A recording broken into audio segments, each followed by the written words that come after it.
I believe that looking at the quality of players we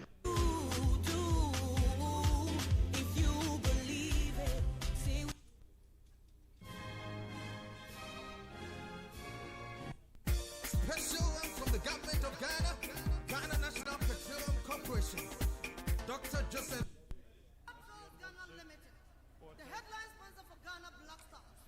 Tapa Diamond Gold Black Stars says thank you. No offside, up here again, this is Asamoah, this is Montari, and it's in! It's there!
our guest speaker, members of the panel, distinguished invited guests, friends of the media, diehard supporters union, ladies and gentlemen. Good morning and welcome to the maiden edition of the ETV Ghana Esports Summit. My name is Raymond Yamado and I'm the co-host of the Happy Morning Show, which airs on Happy FM and on ETV Ghana, Monday to Fridays from 5:30 a.m. to 9 a.m. Welcome once again to the Accra City Hotel, where we are going to have a very, very important discussion that should lead national policy as far as football in Ghana is concerned. We would apologize for the late start of the summit, and we appreciate your patience. Before we begin today's business, we want to begin with an opening prayer. To help us with the opening prayer, I would like to invite Mrs. Eunice Tony to give us a short prayer. Let's give her a round of applause. Thank you very much. Could we all please bow down our heads in prayer? Heavenly Father, thank you for gathering us together to have a conversation about a sport that brings people together. We are asking, oh Lord, that this conversation is going to have positive outcomes, and we all will be happy to be part of it. Thank you for answering our prayer. In Jesus' name we have prayed. Amen. Thank you very much, Mrs. Eunice Tony. The reason why we are gathered here is not known to me, but one man knows it all.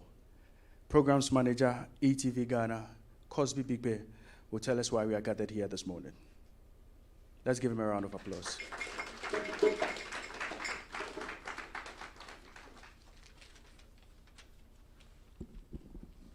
Good morning. Distinguished ladies and gentlemen, I want to say good morning to you once again and welcome to the maiden edition of the Esports Summit. ETV Ghana is a part of Global Media Alliance Broadcasting Group, under which we have the Happy 98.9 FM in Accra, Y 107.9 FM in Accra, Y 102.5 FM in Kumasi, and Y 97.9 FM in Takoradi. You'd understand that when you speak to Global Media Alliance, you are speaking to Africa and the world.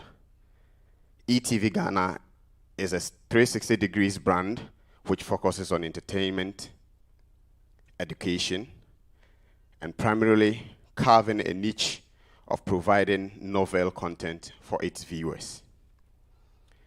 The Esports Summit, which is one of our novel and engaging programs, forms part of the station's contribution to support in building back and bringing back the love of our country, football, and sports fraternity as a whole. The 2022 edition of the Esports Summit, which focuses on the topic financing the national team, the bonus structure, and then the appearance fee structure, how possible we can sustain and maintain these structures. We will seek to improve strategy and overall direction of the game we love as a country and spearhead these activities. And this kindly is spearheaded by the team show, which is airing on ETV Ghana. This morning, the summit will witness renowned and distinguished personalities with expertise in that topic that we have chosen. They will share their expertise, they will share their suggestions ahead of Qatar 2022 World Cup. And we're hoping that we would have some guiding future discussions that would help our country in the decisions that we take going forward in the sports industry. We are proud this morning as a team to establish the basis and lead the discussion on this issue of bonuses and appearance fees and the controversies that come at the end of the day with these structures. We're hoping that there will be best practices developed out of this, and we want to contribute to the development of sports in Ghana and across the world. This is our little contribution that we want to bring to the motherland. Once again, I want to say thank you for all of you being here this morning with us, and we wish you all a fruitful time, that we would enjoy the discussion and share some epic moments together. Thank you very much. Thank you very much, Mr. Cosby Bigbe, is the programs manager of ETV Ghana. Financing our national teams, the bonus structure and the appearance fee, the structure and its sustainability. That's the discussion we are going to have today.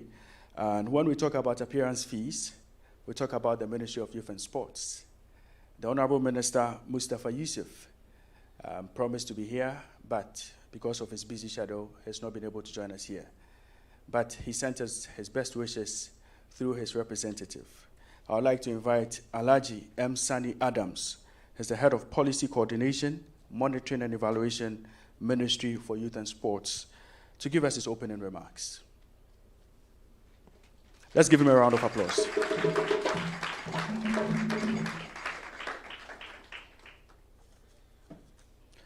Good morning. Good. Distinguished guests, panelists, my dear supporters, ladies and gentlemen.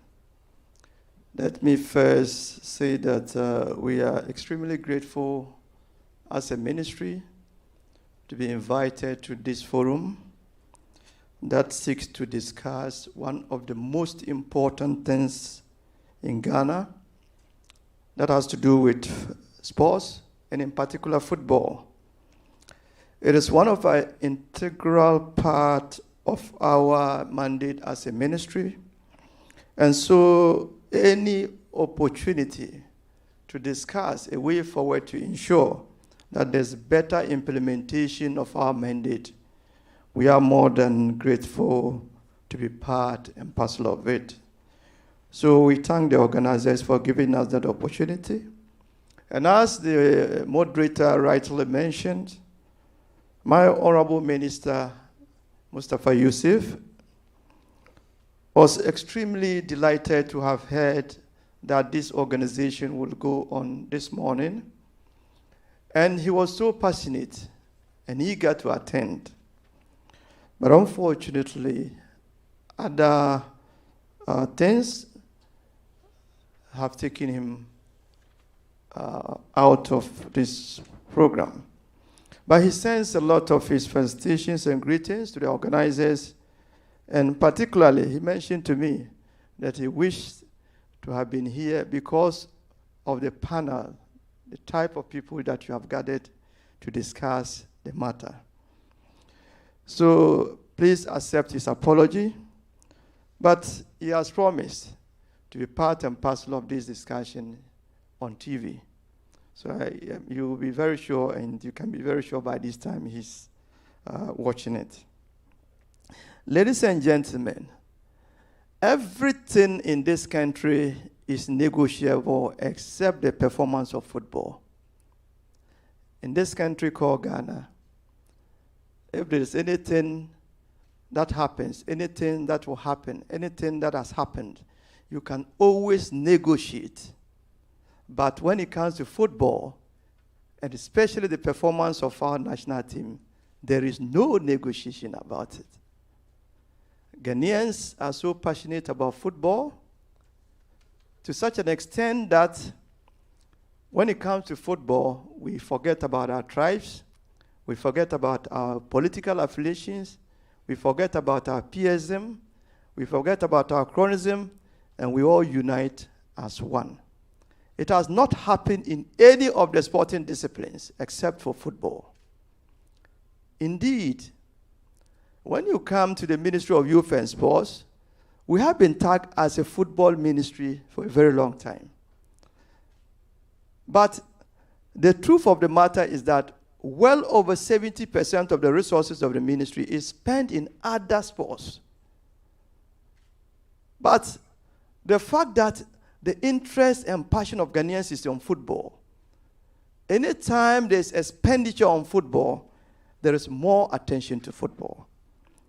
And because it is unnegotiable in terms of performance, it presumes that we need to put huge investment into it. We need to invest in infrastructure. We need to invest in personnel. We need to invest in systems, structures, processes, and procedures. We need to invest in promotion and marketing. The issue for which we are sitting here is the aspect of personnel, bonuses, and appearances. Personnel motivation is very paramount for performance. Motivation can be both intrinsic and extrinsic, we all know. In some countries or in some jurisdictions, merely wearing the national colors is enough motivation. In our part of the world, particularly in Ghana, it may not be enough. And that may not be the fault of the footballer or the professional, but it may also be the systems and the culture of our people. And therefore, we need to invest not just in the intrinsic motivation, but also to invest in the intrinsic motivation that has to do with the bonuses and appearances. I would therefore say that there's almost a certainty. There's a certainty about the payments of bonuses and appearances and making people happy to be able to perform. The fundamental questions that we need to address actually is the quantity.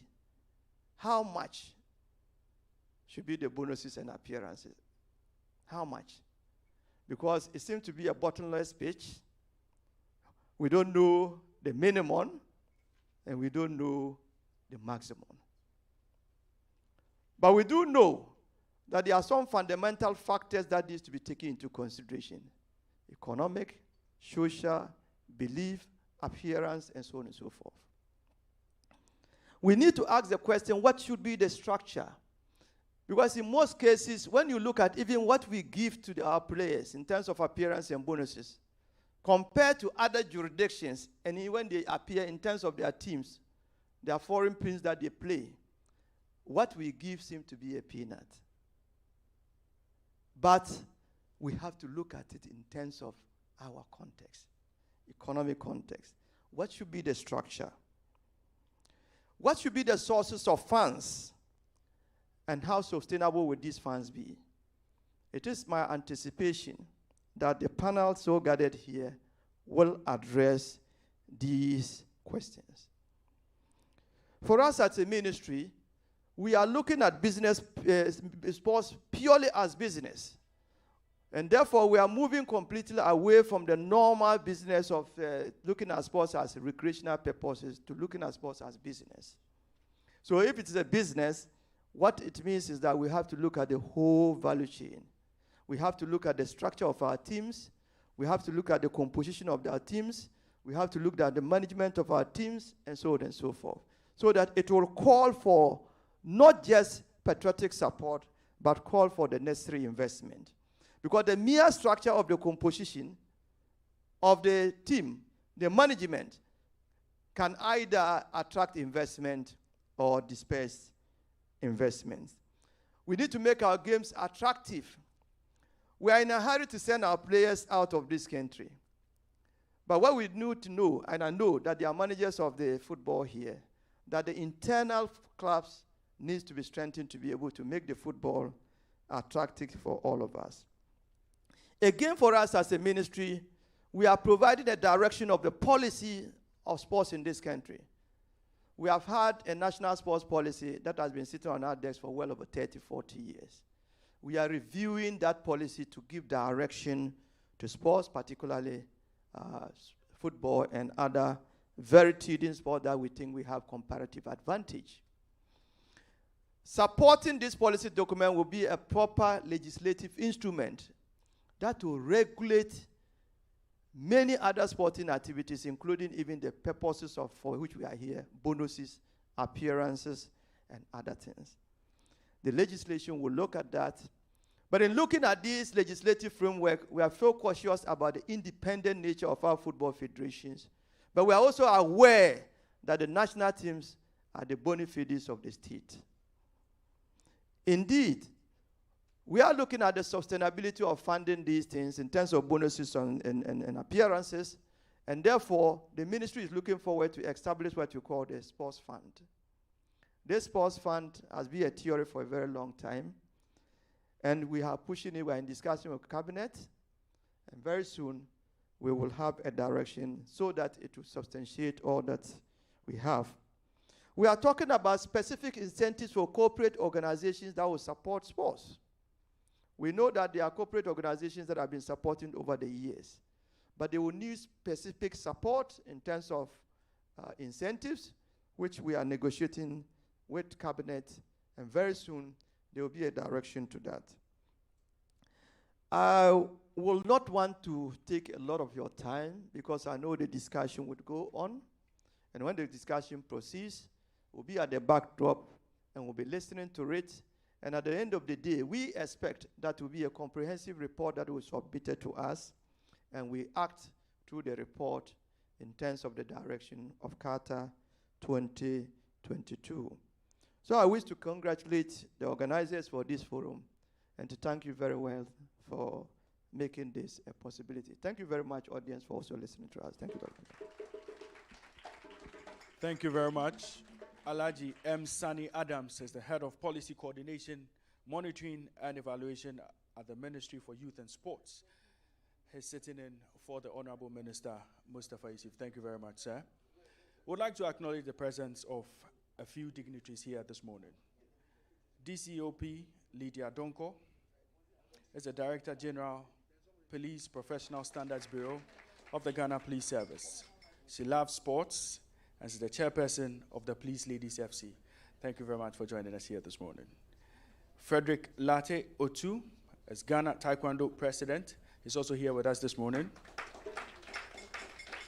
Rita Ofe Asari, she's also here with us this morning. Abdul Yati is also joining us here this morning. We have representatives from the National Sports Authority. They are here with us. We also have reps from the Ghana Olympic Committee who have joined us here this morning. We have friends of the media, Jerome Mochi, and we have Graphic, Ghana Web, Ghanaian Times, CTTV, GTV, GBC, Sports24Ghana.com, Class Media Group, and GhanaSoccerNet.com. We appreciate your presence here this morning. Before we get into the discussion proper, where I would introduce our guest speaker to deliver a paper, it is quite interesting what Ghanaians think about the national team and how much we give them consistently. Bring Back the Love suddenly appeared in football circles, and particularly during the Black Stars games, because Ghanaians had become indifferent towards the senior national team. A cocktail of issues brought us to this point. Key amongst them was Ghana's monumental failure at the 2014 World Cup in Brazil. This left Ghanaians questioning the commitment of the players to the national cause, especially when they held the nation to ransom, demanding payment of appearance fees of $100,000 before playing their final group game against Portugal. Did the players err by demanding what was due them? Was it their fault that they had been pampered over the years by paying huge appearance fees? Was it their fault that they also demanded what was due them because in previous World Cups, their teammates also received same? When did Ghanaians realize the payment of appearance fees defeated the spirit of patriotism and the national service call on Black Stars players? Were Ghanaians only angry because government paid $100,000 to players after a disappointing World Cup? because in previous World Cups, $50,000 and $75,000 appearance fees were paid to the Black Stars players. What went wrong in 2014? Another World Cup is on the horizon, and the phrase, "we are not in normal times," is on the lips of Ghanaians. And with the nation still reeling from the effects of COVID-19 and the Russia-Ukraine war, how would paying another $100,000 sound in the ears of Ghanaians for a country that is seemingly broke? If we all agree the players must be paid for their services to the nation, how much is too much? How much is too little? Can we sustain the payment of huge sums of money to our senior national teams at every major tournament? These thought processes informed our decision to be here this morning to find a solution to the culture of money for motivation for our senior national team. We have assembled a fine team of experts who will be taking us through this particular topic for discussion today. Before I introduce our guest speaker, let's take a look at what happened from 2016 down to 2014. Let's take a trip down memory lane and see how the Black Stars are fared at various World Cups. The Black Stars of Ghana first appeared at the World Cup.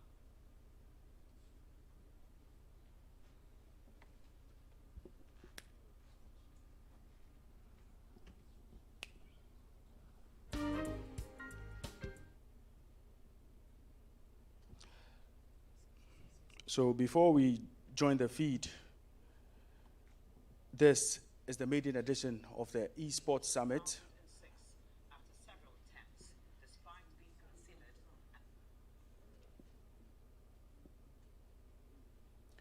This is the maiden edition of the Esports Summit, and I would like to say this event is live on ETV Ghana. We're also live on our Facebook pages. We're also live on the Ghana Web streaming portal. So Ghana Web is streaming this particular event live. We'd like to say a big thank you to Ghana Web for joining us. Before we join the feed, let me quickly take you through the profile of our special guest. So, our special guest speaker, is a man of many parts. He's an Akora, a graduate from the University of Ghana with a degree in biochemistry. He later on proceeded to the Ghana Institute of Management and Public Administration to pursue a program in law. He has 30 years working experience in various managerial roles, and in the field of marketing, he's top of mind when it comes to experts in that industry. He's been the head of marketing at Van FSTC, a marketing manager at Unilever, programs director at Multimedia Broadcasting, general manager for Joy FM, export manager for Maersk Ghana, and he's held various positions in this country across various corporate institutions. He was the managing director of Accra Hearts of Oak, one of the oldest clubs in the world, and has written about 124 newspaper articles and sports documents. He's also been a consultant in strategy, marketing, and business development at the Ghana Football Association. Mr. Neil Armstrong Motagbe is the man we are talking about. Mr. Armstrong.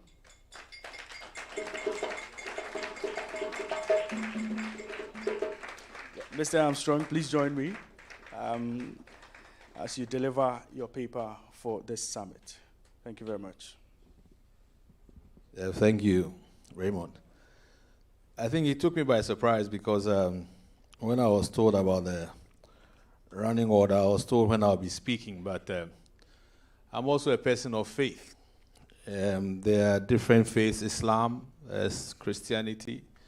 One of the verses of scripture that came to mind when he invited me here, so impromptu, is the Bible says you must be instant in season and out of season. And therefore, we shall proceed. I don't know whether my presentation is ready or I need to take it from my phone. Sometimes technology has a way of misbehaving at the time you expect it to behave. Bema, are you ready? And I should go on, or I should wait for you? All right, it's just fixing the cable. Those who are people of prayer, pray that it will appear.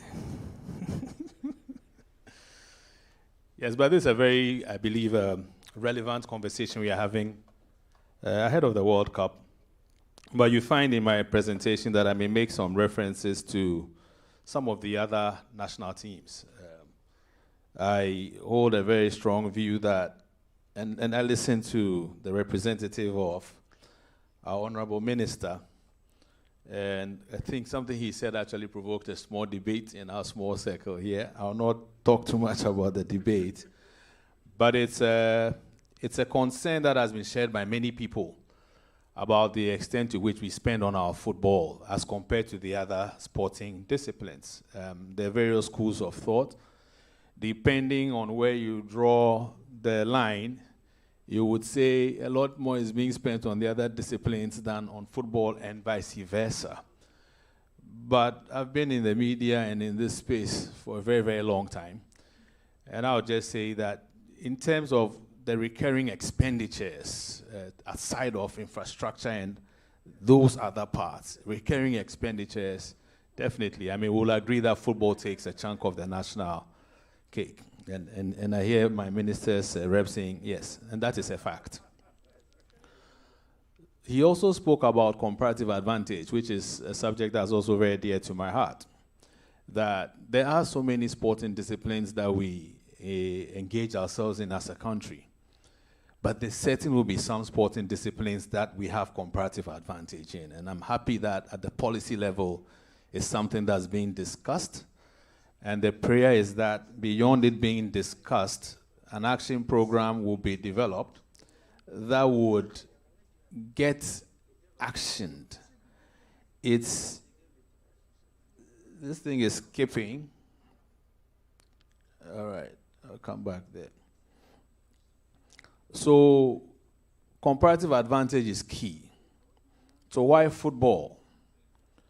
I see football as being one of Ghana's sources of comparative advantage. That's why we spend so much on football. And it's not to say the other disciplines don't deserve resources.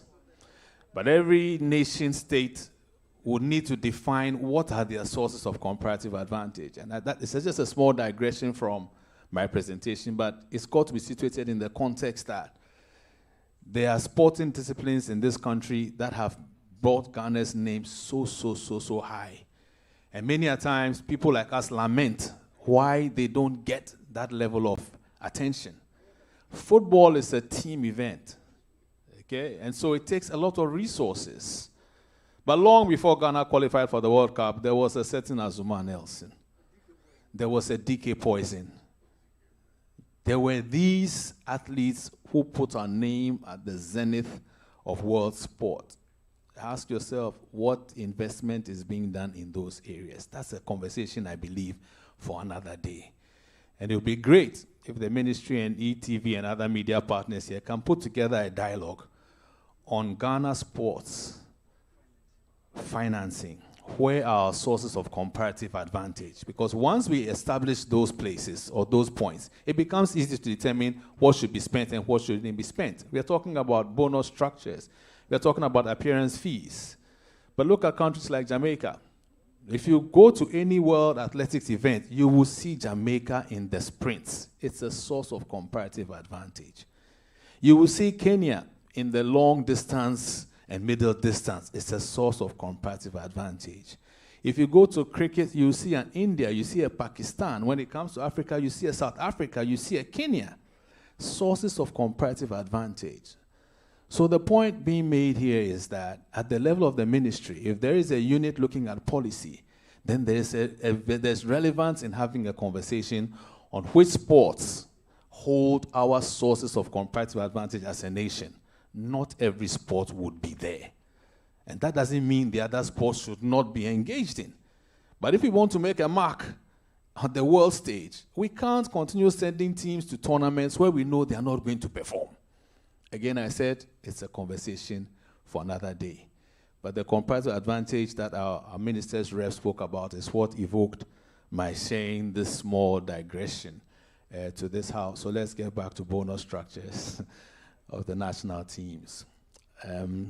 I'll give a short historical perspective and then point to a point in our development as a nation where we had a dramatic shift in bonuses. And I'm happy that Ajman Bedu is here. And I see Abdul, I see Papse, I see quite a number of friends from the media who followed our development as far as the bonus structures of our national teams are concerned. And when it is that we get into the conversation, I'm sure they would share some very, very useful perspectives. I can't claim to know the full history of our bonus structures, but we know what persisted to some extent before what I call the dramatic shift. I speak also to a subject I've titled Equitable Spread. How does it spread across the various national teams? How is it always Black Stars, Black Stars, Black Stars, Black Stars? Where can we situate the Black Stars in our conversation such that, for instance, whatever they bring in could not only be for them alone, but could be for those who can't attract? Because everywhere you have an attractant, and then you have those who consume what the one attracting would support it to consume. We talk about sustainability, and I'll not repeat a few of the things that, sorry, the name again is Alhaji Sani. Yes, I keep saying minister's rep. I don't think it's very polite. So Alhaji Sani, I would reference you as Alhaji Sani. There is another Alhaji Sani I know, though, who was in Accra Hearts of Folk, who is a Hearts of Folk person, but let's not go there. The Kotoko people are all over the place. Fabulous. And then I end with a question, what next? Because for me, every conversation must result in some action. We've had so many conversations as a nation. We talked about the sports fund, talked about the sports bill. It's been forever. The sports fund, talk, forever. So what next? There will be some action steps that I will suggest to the conversation, and I believe that we shall have a useful outcome. So pre-2005, rewards for our national teams were largely funded from donations from corporate bodies, and also to some extent the national kitty. Notable among those corporate bodies who would usually make a donation would be Guinness, quite notable in that enterprise. But these rewards were meager. Motivation was virtually intrinsic, so the pride of playing for Ghana, that was the main motivation. And it still is a motivation, I believe, and the players here would attest to that fact. But if you listen to the lamentations of past national team players, you realize that apart from that intrinsic motivation, there needed to be some pecuniary, some tangible something in the fingers or in the hands. That would be a reward. We can't reward to the highest extent, but at least something that says we appreciate the sacrifices you make for your national teams. And I may speak both Black Stars and other football teams or sports people. So everybody makes a sacrifice. The question is, how do we reward or honor that sacrifice? Do we have the resources to honor this sacrifice? Is it a bottomless pit or is it a finite quantity or amount of money? Up to 2007, 2009, the Liberian national team had never had a sponsor. So how were they being rewarded? And then they got a sponsor, Celcom. We did a FIFA project there and got them $500,000. And the dynamics just changed. So money has a role to play, whilst the intrinsic motivation also has its role to play. But if you listen to our former national team players, especially those who are not part of, let's call it, the post-2005 era, their lives are not to the levels where you expect people who have sweated and bled for this nation should be. It's pathetic. We recently said goodbye to Abu Moro. Pathetic. You know, you can mention so many examples. There are those who say, oh, they didn't live their lives, so yeah, you can be judgmental, but we all have our faults. There's no net that takes care of them. And that's why the case for this bonus, I always say there is a case. And beyond making that case is, what next could we do, apart from giving the bonuses? What else could we do for our sports people? How do they manage their lives after the days playing? Because that, for me, is where the challenge is. Is there conversation for putting some of those resources into a place, I don't know what to call it, that helps them with sustainable livelihood after playing, after indulging in the sport? Rather than you put the money in the pocket, he can't use it for anything. He will chill, he will blow time, he will buy cars, and the cars will crash. And then he becomes a pauper. These are the thoughts that engage my mind when I hear of these lamentations. But in 2005, perhaps he was the vice president, I think, at the time, or about that, we got Goldfields Ghana Limited to sponsor the Black Stars for $3 million United States dollars. And that's what I call the dramatic shift, because that's when we started looking at bonuses of the quantums that we heard about, culminating in 2014, money flying to Brazil. You know, and people would speak derogatorily about it, but I make no apologies to say that we didn't start carrying money in planes in 2014. It's been there. The best is to put the money in a diplomatic pouch, and it's there. Bonus cash, 220,000 euros, South Africa qualifier. We beat Bafana, they pay cash. How did the money get there? Either it went to the bank with so many charges, or it went in a diplomatic pouch. I'm not saying that I'm just saying what has happened before. Mr. 4 minutes asking Pap, say, how did the money get there? Those of us who know, we know. But the sponsorship changed the dynamic. And the bonuses for the teams increased exponentially. I mean, my friend Larry Kingston will tell you, for example, that there was a donation from Guinness before we played that game in Congo. I think $100 per player. Goldfields entered the fray, $4,000 times 40. That's the dramatic shift. And when you get to that level, it becomes difficult to come down. I mean, you are enjoying something at this level. One generation enjoys it. Another generation comes, why shouldn't they feel like enjoying it? And we don't go back. We always go forward. So 4,000 became 8,000, became 10,000. World Cup 06, thereabouts. World Cup 2010, go higher.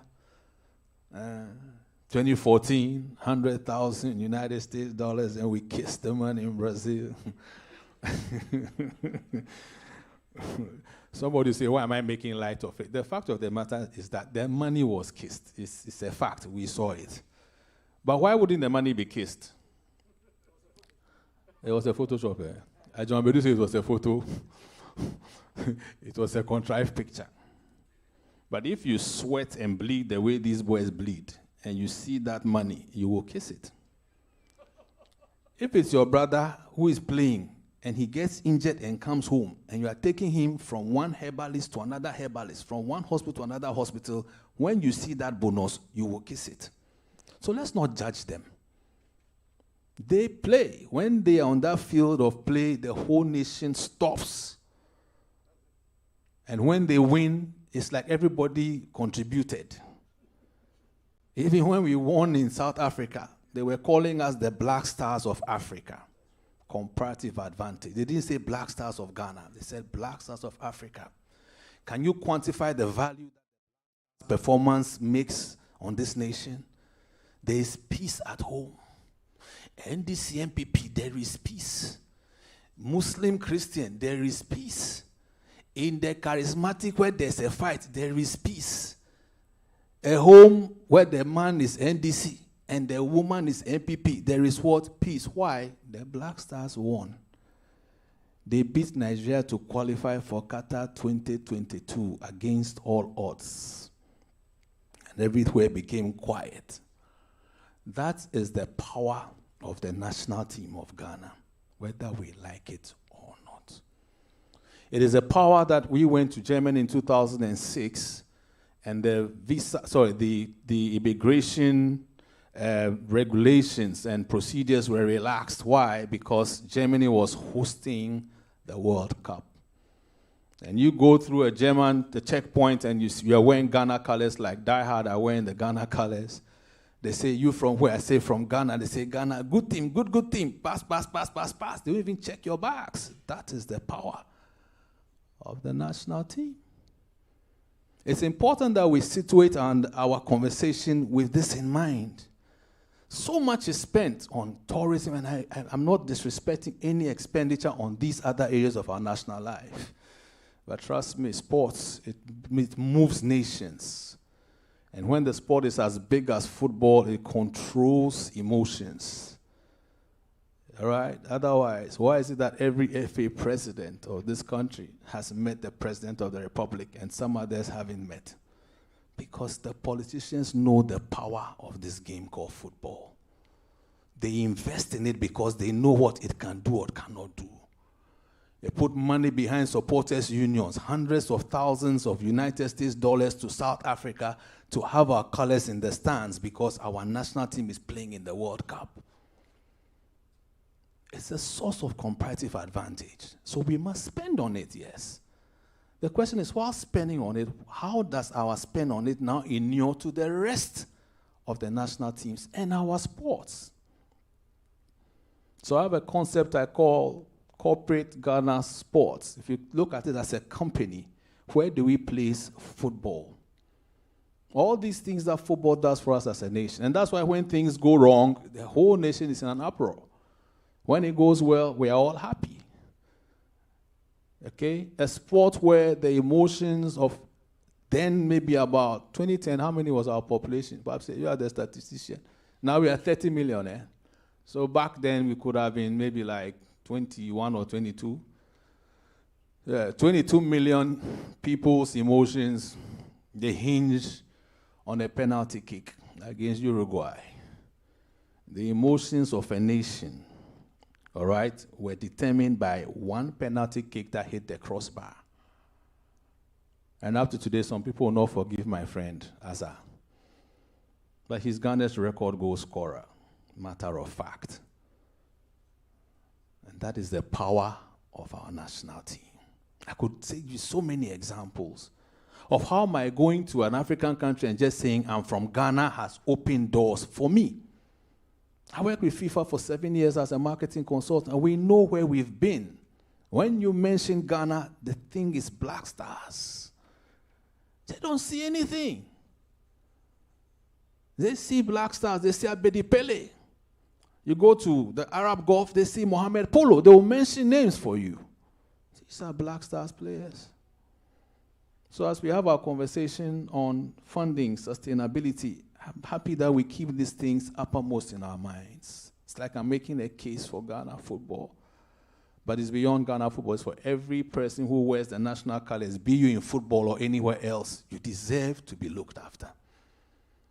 So it's to establish the point that as for the appearance and the bonus, wherever it is, Black Stars, Black Meteors, Black Queens, who actually qualified for the World Cup before the Black Stars, there is a case. And the Black Queens qualified on virtually no reward. I stand to correction. So I summarize this page by saying, yes, intrinsic motivation is important. But with all the things I've described about what football and Ghana sports does for us as a people, there is a case to be made for spending. The question is, how much? We must spread the wealth. The Black Stars enjoy a lot, understandably so and necessarily so. But it's important that we look at the entire scope of our national teams because they end up feeding into the Black Stars. In some countries today, there's equal bonus for male and female. I think United States is one of the clear examples. Others are coming up. I'm not sure we are there yet as a people, but I'm sure it's something that we can aspire to in the long term. But about the fact that every national team deserves an appearance fee, there can be no question.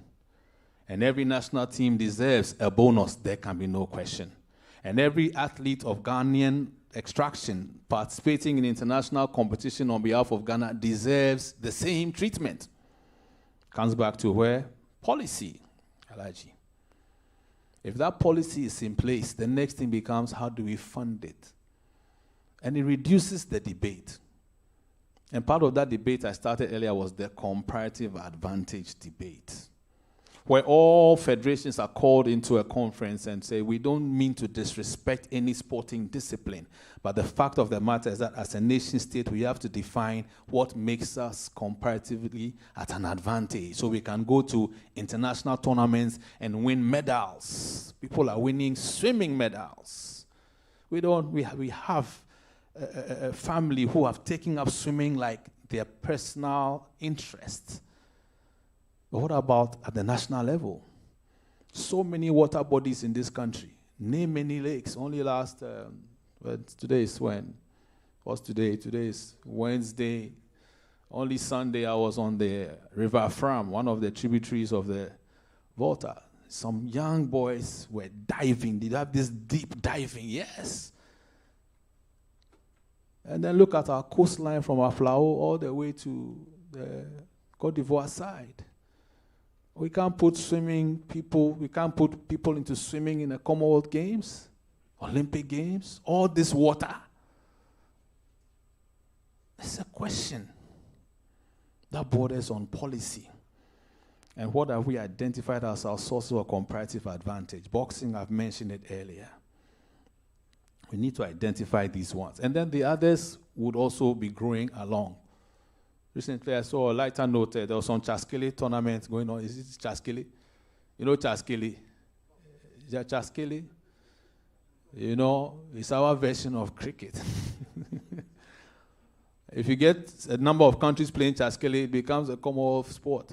Others have taken some kind of sport to those places, and they are enjoying. We go and play them. How do we sustain this funding? I hold the view that Black Stars should be used as the cash cow of Ghana football. And the cash cow is a concept derived from the Boston Consulting Group matrix. In that matrix, you've got cash cows, you've got dogs, you've got brands. Okay, it's a way of handling various brands. So let's say Black Stars is our cash cow. That's the one that attracts the money. There are some that they are dogs. They are just eating, because they don't attract anything.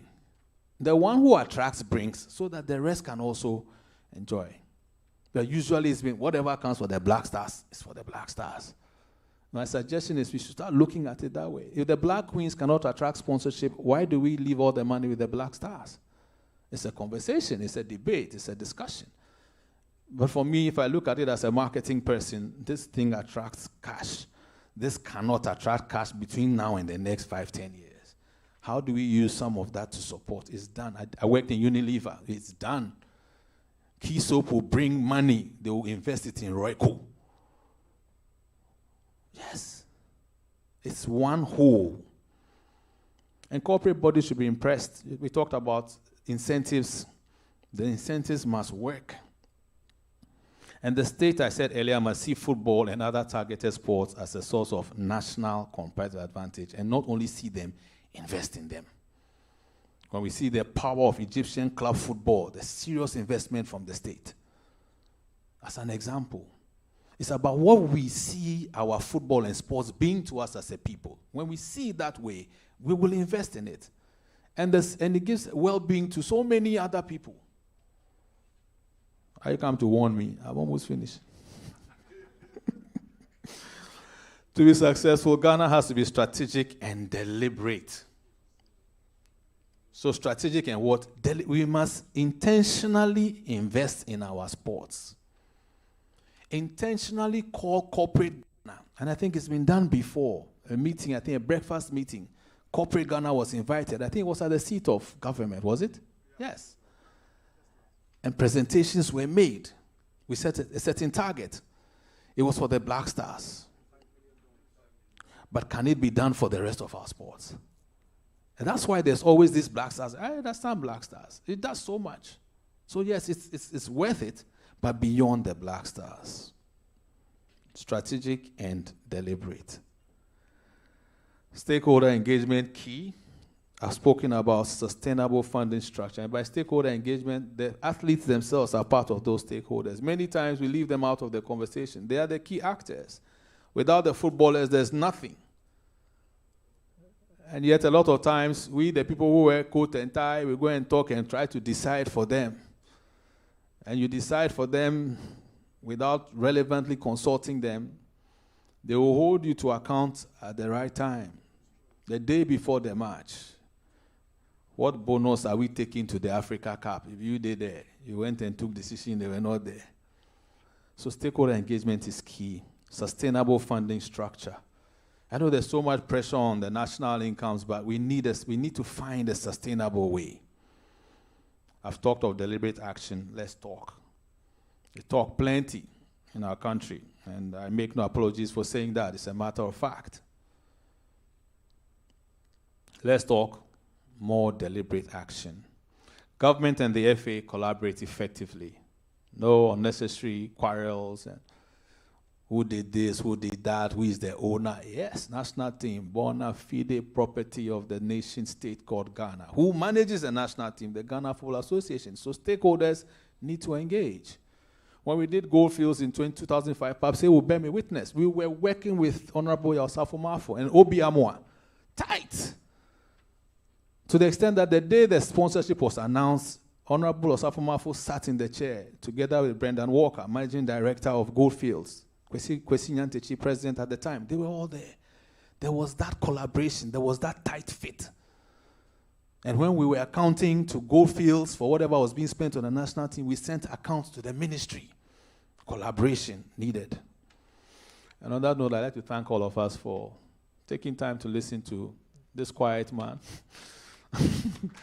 Share some thoughts on an effective funding model for our national teams. Thank you very much. Thank you very much, Mr. Neil Armstrong Motagbe. He's a marketing consultant par excellence, and he has vast knowledge when it comes to sports and marketing. Thank you very much for your presentation. Right about now, we'll zoom straight into the panel discussion. And to help us with the panel discussion this morning, I have one of the seasoned sports administrators here in Ghana, an astute sports administrator. He's been part of the Ghana Football Association as an executive committee member until recently when he decided to move up when he contested to become president of the Ghana Football Association. He was management committee chairman of the Black Stars at the 2006 World Cup and the 2010 World Cup, vice president of the Ghana Football Association under former president Kwesi Nyantechi. He's a former director of Accra Great Olympics. Mr. Fred Papo is our panelist, and Mr. Fred Papo, please take your seat.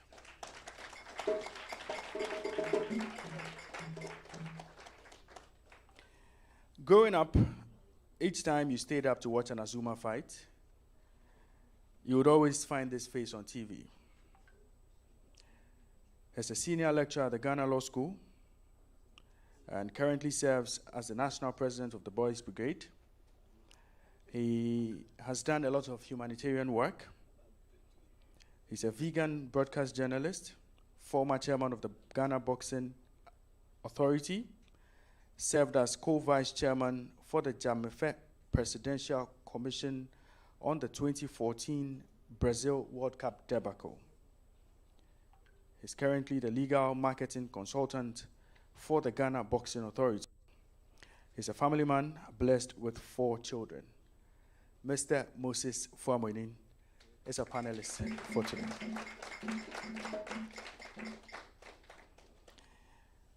He's a World Cup winner. Won the Under-20 World Cup after converting that crucial penalty kick in the Egypt tournament in 2019. Born in Brekum in the Brongahafo region. Okay. Born in Sekwa in the Brongahafo region. Played for Berlin FC, later signed for Brekum Chelsea, played for Brekum Arsenal, and was part of the Ghana Premier League All-Star team in 2007. He later signed for Kotoko on a season-long loan before he moved abroad. Played for Udinese Calcio and played for Hellas Verona as well. played for other teams as well, and also made sure he made his mark when it came to the national team level. Played at the under 20 level, played at the under 23 level, and played for the senior national team. This player we are talking about made sure Ghana had smiles on her face in the 2009 FIFA Under 20 World Cup final against Brazil. And everybody remembers him for taking off his shirt after he converted the final kick. Ajiman Bedu now plays for Accra Great Olympics. Mr. Ajiman Bedu is our panelist for today's summit.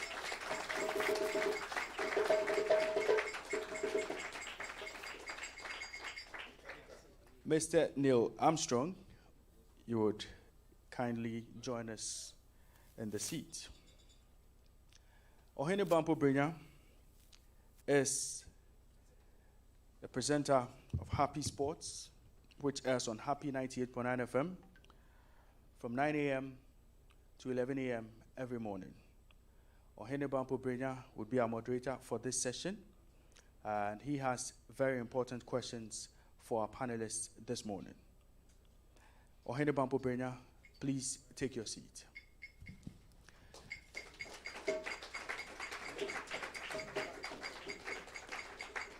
Before we get into the discussion for today, I would like to acknowledge the presence of a few important dignitaries. Mr. Ernest Boatin is the CEO of Global Media Alliance and proudly the brain behind what we are doing here today. Global Media Alliance Broadcasting has Happy FM, ETV Ghana, and the YFM Triangle as part of the GMA brands. Mr. Ernest Boatin is here with us. Thank you very much, sir, for making this happen. Mr. Martin Ankra, Head of Business Development, Global Media Alliance, and Perception Management International. Martin, if you're here, a big thank you for joining us. Timothy Kakari is Director of Broadcasting, GMA BC. Tim, thank you very much for joining us here this afternoon. We would also like to acknowledge our sponsors. We'd like to say a big thank you to Accra City Hotel for hosting us here this afternoon. We would also like to say a big thank you to Perception Management International. The lovely screens you see here, kind courtesy Perception Management International. We'd also like to say a big thank you to our media partners, Happy 98.9 FM, ETV Ghana, and YFM, as well as Ghana Web. Before we begin the discussion, I promised you I was going to play a video. I was going to take you down memory lane. Okay. Then I think right about now, I'll hand over to Ohene Bampo Brenya, if it's here. So we begin the discussion on the topic, national team financing, the bonus and appearance fee structure, and its sustainability. Ohene Bampo Brenya. Raymond, thank you very much. I would also like to thank our host, Advan Mate is the MD of Accra City Hotel. Thank you very much, sir, for making this event possible. And to our panelists, I say thank you very much. To our audience, thank you very much for coming. We are live on ETV Ghana, live on Happy FM, live on our social media platform, and also live on Ghana Web. So you can join the conversation across the world on our social media platform. My name once again is Ohene Bampo Brenya. And to our panelists, we go straight to the conversation. And I'll start with someone who has been in the thick of affairs before, knows it all, experienced it all, before we even start the whole conversation. I'll go to Fred Papo for him to kickstart the whole conversation. Mr. Fred Papo is also the former Vice President of the Ghana Football Association and also the former Chair of the Black Stars Management Committee. So he's best fit for this conversation. Sir, thank you very much for coming and welcome to this very first edition of eSports Summit. Thank you very much, and it's obviously my greatest pleasure to be part of this very important forum that you've created. I'm also more humbled to be on a panel with these high-flying sports individuals who who portray excellence in all their fields, and as well being a part of this great audience. I look forward to a very important event. Coming to the topic, I think it's a very important topic. It's an issue that we all have to grapple with, and I believe it's about time we touch on the issue. Definitely, I'm sure some of the recommendations or comments that may be passed here may not be necessarily palatable, but I believe whatever recommendations or anybody espouses will be born out of commitment and the need to see our national teams thrive in the most sustainable way. So that's the angle from which I'm sure we are all going to look at it today. Thank you very much. Thank you very much for your opening comments. Let me go to senior counsel, senior law lecturer, and also a senior colleague in this noble profession, sports journalism. I call him Brafo Amoni, and he gave me a prophecy whilst I started my morning show on RPFM, and I still play that soundbite up to today. Prophet, senior prophet. Amoni, thank you very much for being a part of Well, I'll give you the prophecy concerning the Black Stars course just before we leave for the World Cup. Absolutely. So remind me. Well, first of all, let me just congratulate, your companies that run the television station, and my good friend here. He's made a lot of money, but he's not shared it with me. Mr. Boateng. Mr. Boateng, exactly. I used to sit with him and do lots of things together. Let me congratulate you for this forum. And just remind all members present in the media and those of you who are watching us live that the Commission of Inquiry that was established under the Constitution. One of the recommendations that we made was that the recommendations of the Commission, there should be stakeholder meetings held regularly. And that was accepted by the government white paper. White paper. So this particular recommendation has the status of law. And I am happy to notice that in a way you have not said you are fulfilling what was recommended, but it is important that the sports ministry realizes that there's a mandatory provision in respect of the recommendation of the commission that such stakeholder engagements take place. So what you are doing, you are fulfilling the recommendations of a commission of inquiry established under the Ghanaian constitution. So congratulations to what you're doing. The other thing I want to do, and I think when we finish, we probably all have to acknowledge and congratulate the Ghana Football Association. But for all the hard work, we wouldn't have been in Qatar, and we probably wouldn't have been having this discussion. So can we hear it for the Ghana Football Association? Let's put our hands together for the FA. I mean,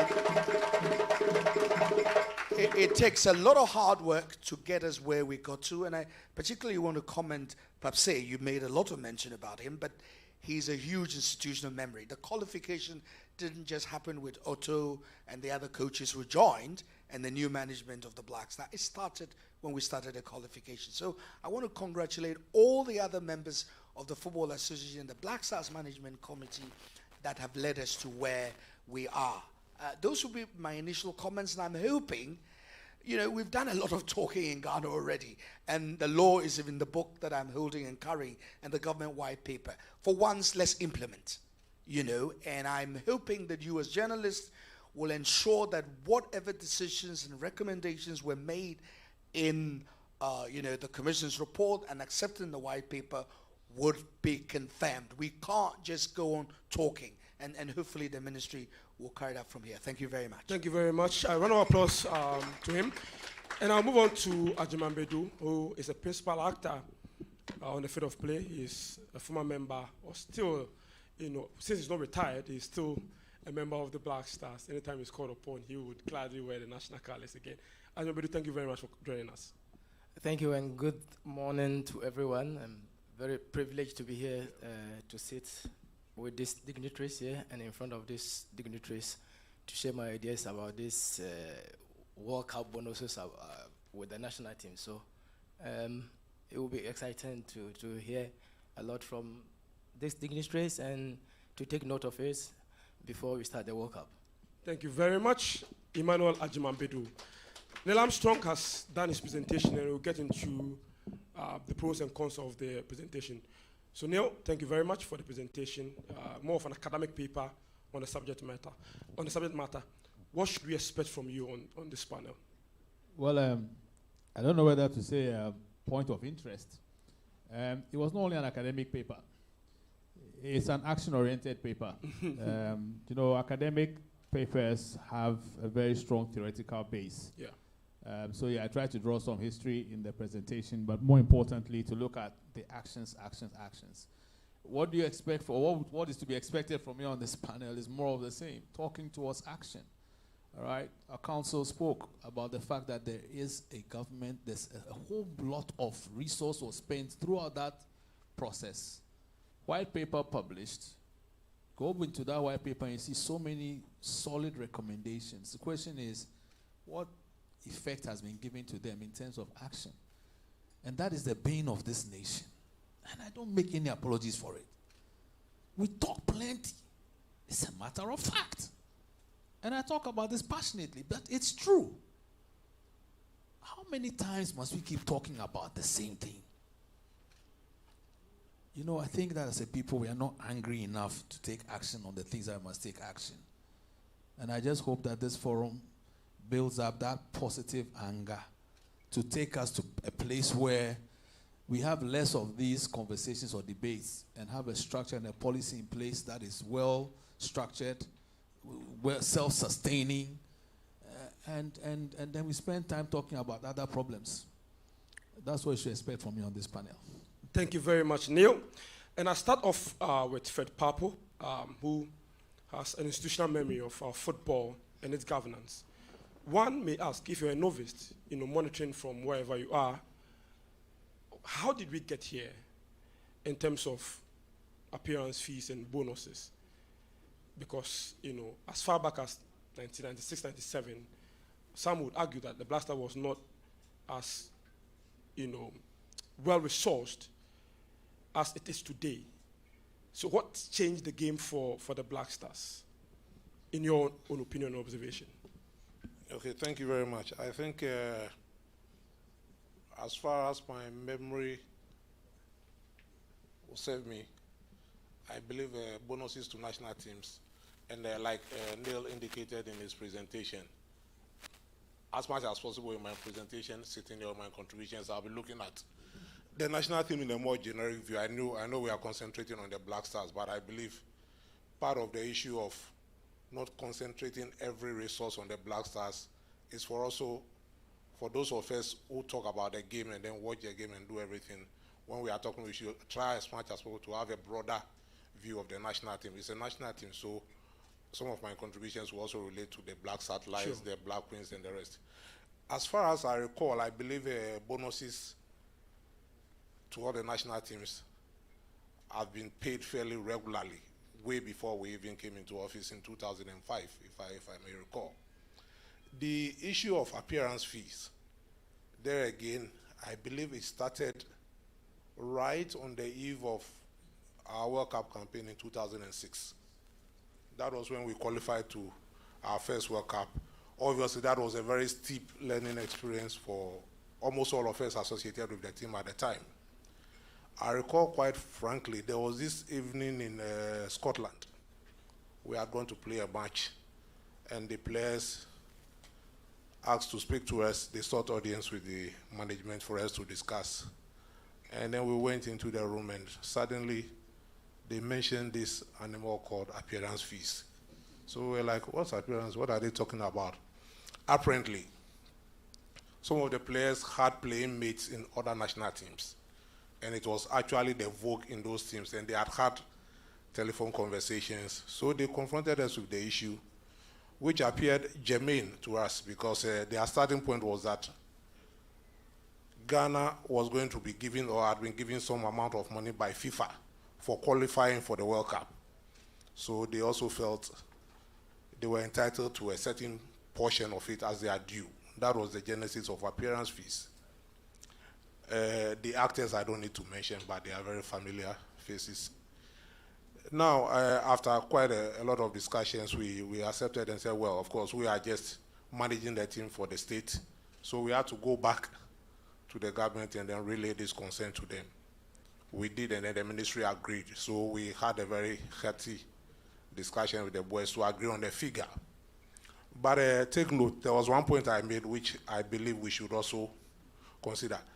The genesis for their request for appearance fee hinged on the fact that the association, or Ghana, was to gain something from from FIFA. So they should be given a certain percentage of it. So there are two things: gaining something as a nation, and then they asking for a certain percentage of it. So if not for anything at all, at the basic level, if you are going for it, they should really talk about appearance fees. That's one point I want to lay on the ground. And then secondly, I think somewhere along the discussion we may come to what quantum or whatever it is. But then it's also, their claim was also that it should be a certain percentage or a certain portion of what we're going to get. So absolutely, it wouldn't make much sense for us to pay more appearance fees than we are getting as a nation for participating in that event. I believe I'm putting the historical perspective in the context, right place yes. to, you know, so that is the origin of appearance fees and bonuses. I haven't dwelt much on the bonuses because it was existing already. But then, going forward, I'm sure we may have to look at certain things or certain factors, even around the payment of bonuses and then the payment of appearance fees, in a manner that will all benefit, not just the players or the technical team or management, but as a nation. It's supposed to be an incentive or a motivation for performance. So definitely we need to tweak it in a way which will make it very performance-based. And that is an issue. I don't know whether I'm jumping the gun, but for example, if Generation A go to the World Cup or AFCON or whatever it is, and they get, let's say, just as an example, 20,000 as appearance fees, and then they go all the way up to the finals and win, or they even go to the final and lose, but they got 20,000 cedis as appearance fees. Do we seriously believe that another generation goes to the same AFCON or whatever it is, they get eliminated at the prelims? Do we believe it would have been fair to those who went all the way up there and got 20,000 for these same guys who played just 3 matches and got kicked out, causing a lot of embarrassment to almost all of us, including themselves, to also get about the same amount? These are things that should trigger our thinking, so that in the way we should be able to tweak the appearance fee in such a way that the more you progress or the better you perform, it gives you a certain level of increase along the performance-based reward. It should be performance-based. Appearance fees. I do not subscribe to a blanket thing that the moment you appear at the World Cup, then you get 100,000 cedis. You are eliminated after the third match, whilst the whole nation is crying. Up to now, we are still reeling from the loss or the debacle of in Brazil. Then you would have collected your money and gone. I don't think that is fair, and I'm sure this is something that the players themselves would even understand. Thank you. Okay, so let me come to someone who spent quite a number of time in investigating or try to understand the event that happened in Brazil 2014 and made some conclusions and some recommendations. Rafo, what's your take on all of this reward structure of a national team and the recommendations you made, and fast forward what we've done actually over the period after your report came out? I think, you make a very good point by using the word reward scheme. Let's all get it, there's a distinction between the bonuses, which is, and normally you have the adjective winning bonuses attached to it, because people must win in order to have a bonus. And then there's also something they call qualification bonus. That is the qualification, pursuant to the tournament itself. And then there's the appearance fee, which relates to what FIFA gives. If you look at the pages of our, the report that we presented, we gave a history of FIFA paying appearance fee. It was supposed to be in respect of teams that have qualified and to ensure that they bring quality to the, and the top class players who are coming, because all of them are professionals. And don't forget that all these professionals are contracted to their teams. So for them to leave their, clubs and all of that and come to the tournament, you got to pay something for it. 2, FIFA is also benefiting from sponsorship. And Ghana, the teams that qualify are all members of FIFA.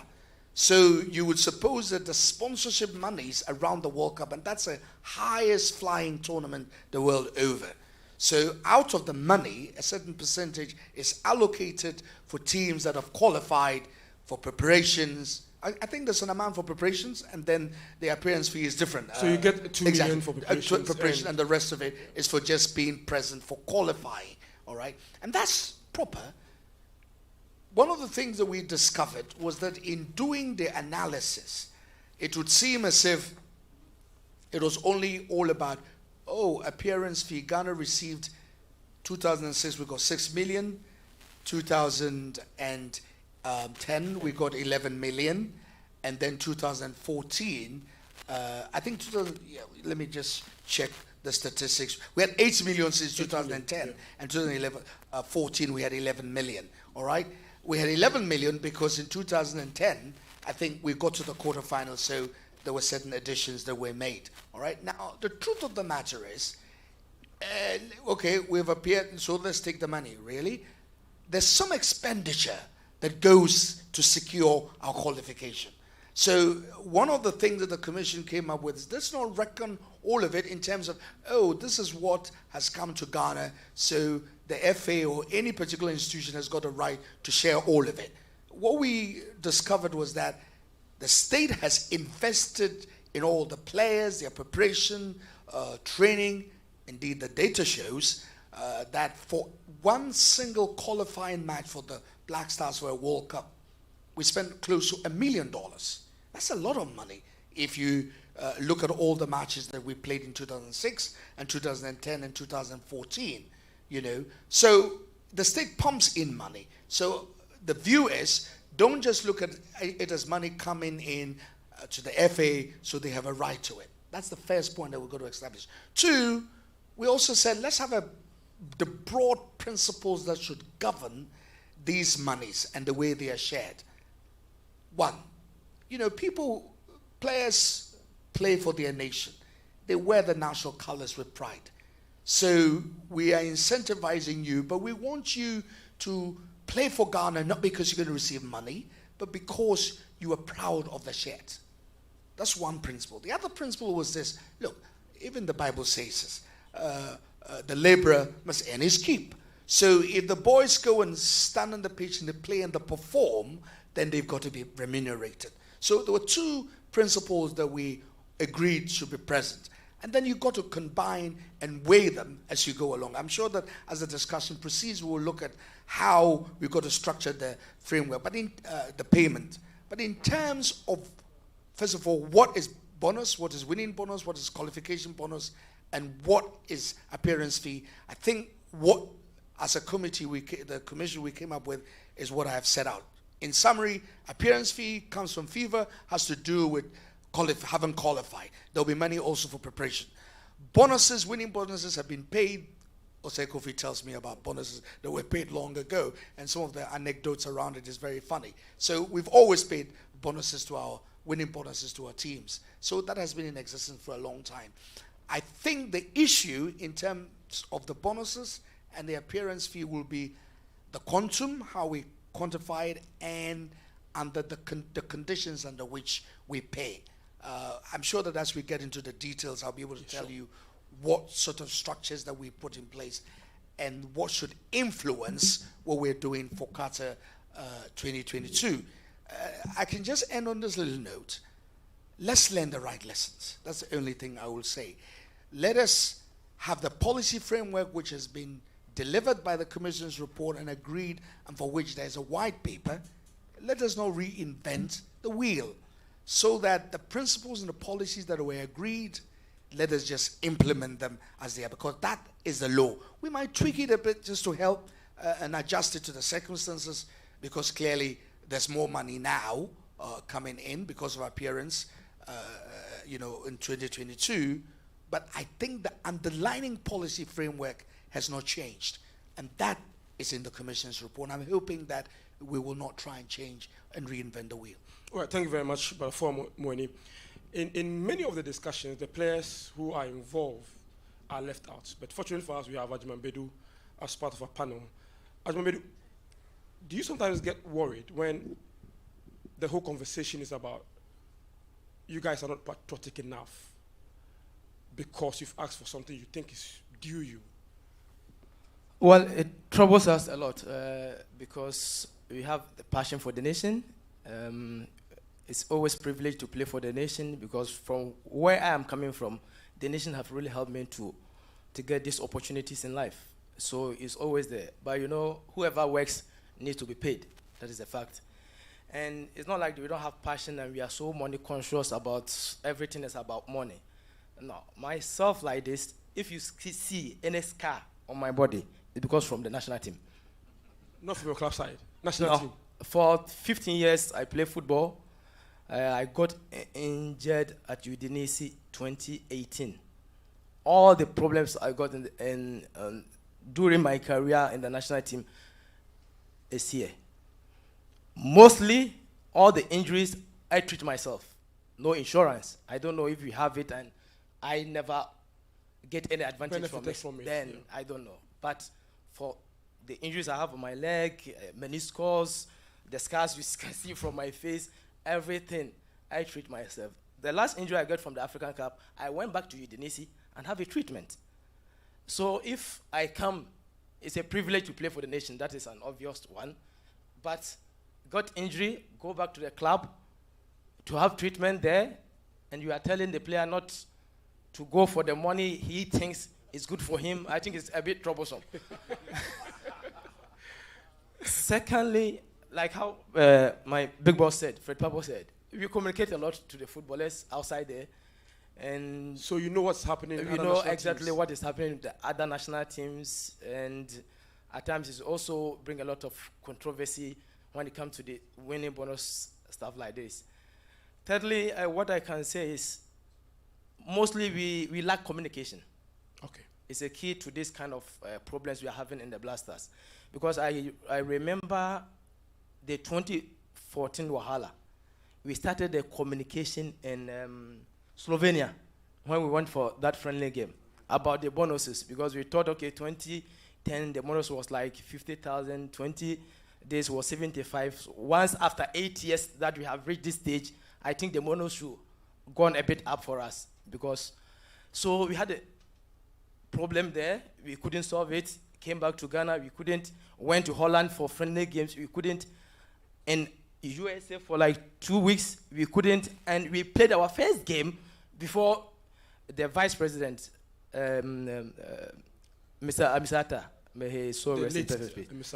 Yes, he came there that the cabinet have approved what we are due for, and it was left our 2 games to finish the tournament. So imagine what will happen in camp. And you had already lost to US by 2-1. Yes, and we drew with Germany. Yeah, so it was obvious that we may come back home without nothing. At that time, we are footballers. We left everything. It was our races to come home to rest, left our family, go back in a month time, and all these controversies were surrounded around us. And it brings so much problem. So the communication too is a key.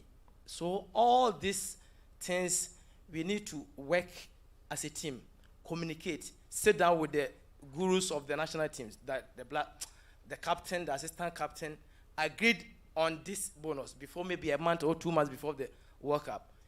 Put it on paper, and everybody agreed. After the 2014, gradually things have really changed. You can see there's no hula baloos about our bonuses, which we have learned a lot from it. But I think the FA, the federation, the ministry should sit down with the players before even the World Cup starts. Else, what will happen in 2014? We may see something like that. But we hope that things have really settled now, and they will sit down with the players and sort all these problems. So communication is a key in this factor as well. I have a follow-up question, but I want to go to Neil and come back to you on that. I'm thinking that the Akamenku injury play in your minds when you were negotiating with authorities when it comes to how much was due you? I don't think he played a key. Because he got injured in Holland. He got injured in Holland against the. And he missed the World Cup.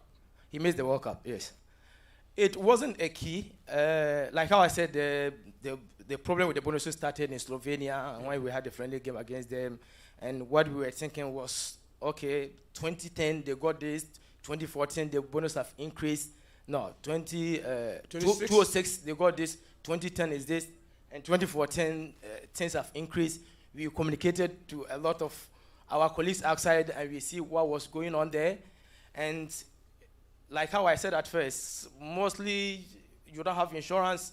You need to insure yourself. You need to take all these things into consideration. And from there, we decide on what we want. So it's always the problem is the communication, how to communicate with the boys. They are very, very cool guys. They have passion for the game. We love the country. We know where we have gained from the country. Me, from the under 20, I've seen what I've got from football. So I know all my colleagues are like that. But if you don't communicate very well with us, always it will bring problems. So communication is the key in this factor. Okay, thank you very much, Ajimambedu. Neil, from the outsider's point of view, what do you think is Ajimambedu has spoken about communication, but from your perspective, what do you think is that bottleneck when it comes to money with the national team and the back and forth?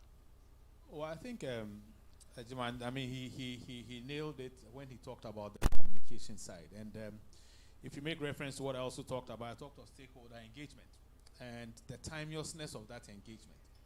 If you are having a back and forth about bonuses and it drags all the way to actually within or whilst the tournament is going on, you're definitely going to have a struggle. Especially, and the players sometimes, when I've run a club before, and there are times where you sit with the players and you get the sense that maybe it's from how they've developed. There's a lot of mistrust of officialdom. A player is promised one thing by a management committee member, management of his club or a national team, and it doesn't get paid at the time it's supposed to be paid. And if even it gets paid, it's given to the player with some level of disrespect or disregard for his contribution. So when you have that environment of mistrust and poor communication, it's a recipe for what we observed in 2014. And he did speak about the fact that if we not pick lessons from there to apply them in going forward, and the white paper, like Moses said, is there. It's there in black and white. We are waiting for, we are in what month now? August. August is actually ended. September is tomorrow. So the World Cup starts in November. We are not at the FA, so we can't know what is going on. But the hope is that these lessons that are being shared on this platform will be applied in the conversation with the team ahead of Qatar. It's a fact that before we played Nigeria in that last the double header, many a Ghanaian had given up on this team. Let's not hide it. So maybe even psychologically, we're not even ready to be talking about bonuses. And then, hey, we play 1-1 goalless draw here. Oh, we are going to Nigeria. We are finished. And we all followed what went on. And then we qualify. So if at the time we're not prepared, even psychologically, there's been enough time from the qualification to now for us to set our house in order, such that we avert any such challenge going forward. Bottleneck, I think I would agree with Ajman when he talks about the communication. And add to that, the level of regard we give to our footballers. I talk as an administrator and talk to players. Many times they feel they are not given the level of regard that they deserve, because without them, I'm not an administrator. What am I administering? There's a game that's being played by key actors. But it's for us to respect everybody in that stakeholder mix and ensure that we do things in time and ahead of time and proactively and with a human face. These players are human beings. Look at how he described it. Was sad listening to him talking about treating himself after serving his nation. Of course he would ask for the money to help him treat himself. If I was his brother, I'd say, Master, just can't go hospital. It's life. So let's see them as people with feelings. Yes, the nation has its feelings, but the players also have feelings. And they sweat, they bleed, they get limbs broken. They are key stakeholders in this mix. And we need to accept that fact and work with it to ensure that whatever we decide takes into consideration their interest as well as the total national interest. And like what the song, it's a Ghana song, some line from a Ghana song that whatever way the matter will come, it's the mouth with which you speak it. So you need to speak That means whichever way the matter will come, it's mouth that they used to talk about it. Well, my brother, I'm not taking your job, but just a quick, insight into some of the things that he, Ajimambidu mentioned. And for a forum of this nature, I think we should be listening more to the players, because at the end of the day, they perform on the field of play. I know, as a matter of fact, lots of the journalists here, and those of you who are watching, will attest to the fact that there were lots of sponsors for the national teams, some of it being insurance companies. So I'm actually wondering, and maybe Freddie can give us some insight, how come, he gets injured and there can't be a call on the sponsorship from the insurance companies? I just want some information on that, because it adds to the mistrust that, he talked about and nearly emphasized. Because if we see the sponsorship outdoor, the insurance companies, Komanini, and at the end of the day, I get injured and nothing happens, then all of us are going to say, really? What's happening here? So maybe we need some insights as to the sponsorship packages, and especially for the insurance companies and the other non-monetary insurance bits around it that are supposed to make sure that these players are comfortable when they're injured. Maybe we need some insight from you. Maybe Uncle Fred will help us in that regard, but I know that when it comes to international football, for instance, clubs will take care of the players and when they get injured on international duty. But Uncle Fred is the expert on this one, so I would like to hear his take on the injury situation with players. Yeah, thank you very much. No, when you were very right on that. What usually happens is that we have the situation, especially in Ghana, where most of the players happen to be playing for foreign clubs. So what happens, the moment, they also monitor them. He will tell you, from the day they are released to come to respond to national calls, and the clubs seriously monitor. A player gets an injury, even on the field of play, before you get to the team hotel, the team doctors will be on the phone trying to assess the situation, and literally, even in most cases, pleading that the player should be released to come back for them to proceed with their treatment and things like that. It's unfortunate not only, but I think a few are falling into certain situations, but I'm sure anytime, once we have the insurance cover, and for most engagements that we go, there's an insurance cover. Maybe they should be schooled through the processes of making any claims or whatever. But the thing is that it is the clubs that usually take the lead in looking after the players, because they have invested quite a lot, millions of dollars in the players, so they will not want to risk the players being catered for by other entities elsewhere who they may not necessarily trust. That's the question to that. But talking on the... I think Ajibabedi wants to make a quick point on that one. No. I agreed on what he's saying, and I can witness to that one. That's a fact. But what I'm also asking is, even if the clubs cause the player back to go and have a treatment there, there's not any monetary aspect when it comes to the insurance. Yeah. Because me, I had an insurance in Italy. When I have menisco 2012 at the African Cup, when I went back, they paid me, but they took care of me.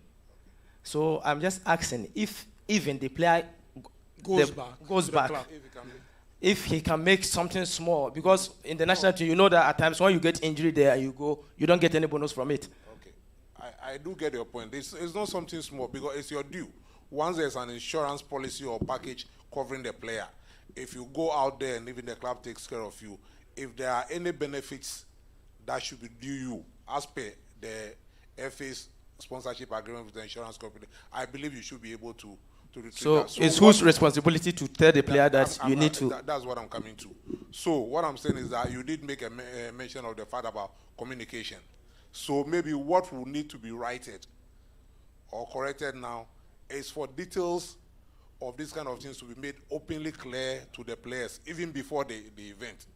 Then you know that in the event of this and this is what we are entitled to. These are the processes you have to go through. Yeah. That also, sorry, Bravo. Yeah, I'm saying that I was just going to summarize, because that goes to exactly something that we must all take away from here.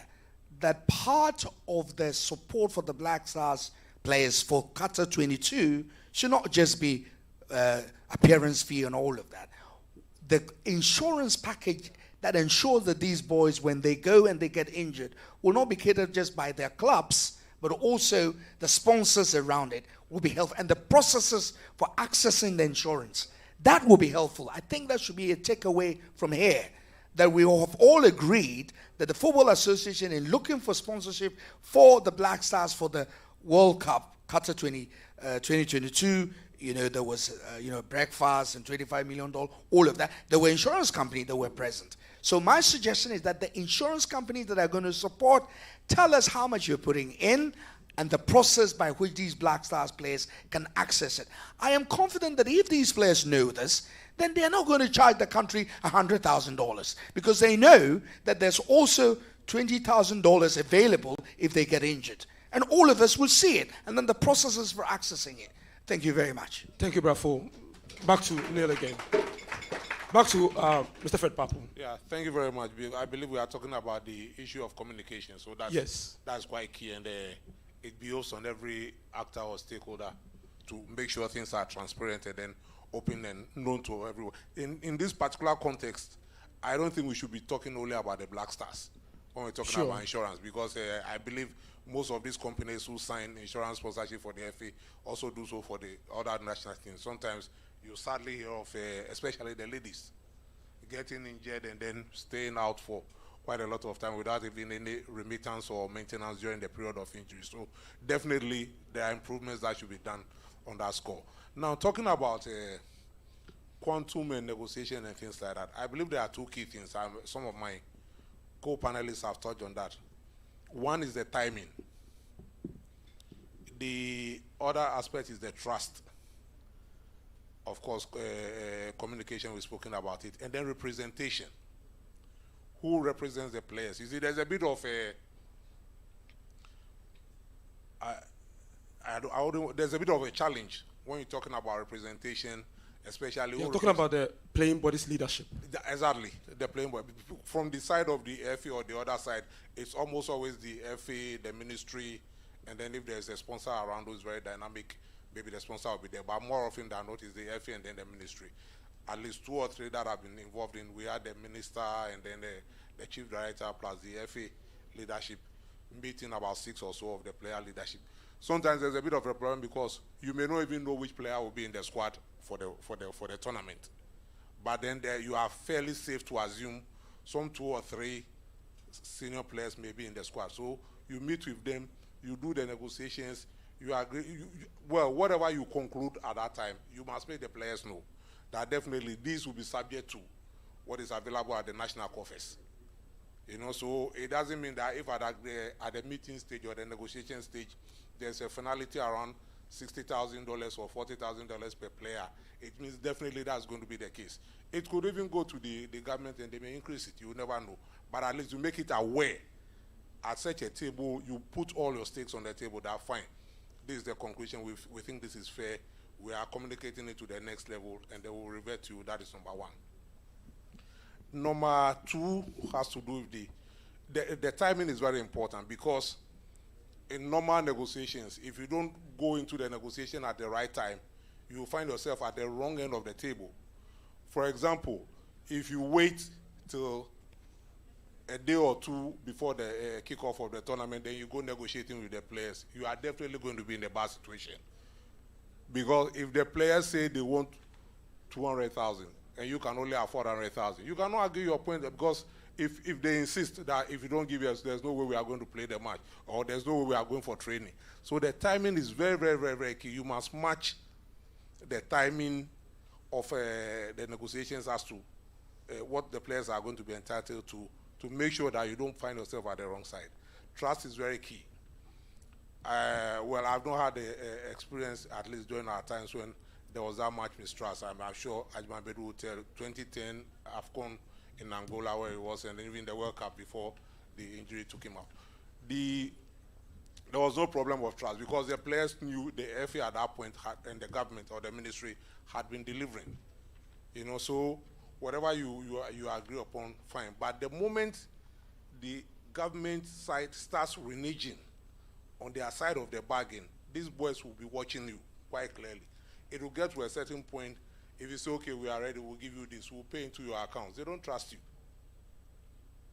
So they will insist, we are not accepting anything being paid into our accounts. Let's see the money cash. That was what compelled flights to be commandeered to ferry money across to Brazil and the rest. So timing, trust are quite important. Representation is also key. And then the whole aspect of communication, because when the players' leadership come and meet, they must also go back and communicate with their colleagues, and then let them know that this is what we suggested, this was what was agreed on the table, but it's going to be subjected to the final clearance for the Ministry of Finance or whatever it is. So these are some clear parameters around which you should be doing this kind of work. But you had a very position. You have to make the players happy and also the purse holder. In this regard, government. Yes. Also, how are you able to strike the balance? For the player's perspective, is it player power that drags the whole conversation, or the government's inability to pay that much? You know, contrary to general perceptions, the players, at least those players I have dealt with, or I dealt with from 2004 the way up to about 2011, were fairly reasonable persons. Actually, very pleasant persons to deal with or to talk to, especially their leadership and the rest, you know. But it was also because they trusted us. They knew whatever the case, we were going to fight for their interest. But the moment that trust breaks down, then of course you'll be exposed, because if the players are throwing the bombs at you and the government is also taking a very transigent position, you will never know what to do. You get me? So you must make sure you nurture a trust, and then that environment is what pervades in the camp. I remember there was one tournament where World Cup 2006, when the issue of bonuses, of course, our dynamic press, they started mentioning the figures in the newspapers and things like that. We got a letter from the German tax authorities in our camp. Yes. Interesting. Yes, we got a letter that it has come to their understanding that we were due to earn so and so as appearance fee or bonuses or whatever it is. So they were just reminding us by their laws that there were some taxes that we had to pay because we were working in Germany for that. So quickly, we also thought around it and said, okay, no problem. We spoke with the boys and they agreed that over 90% of that should be paid in Ghana. They were not going to collect it there.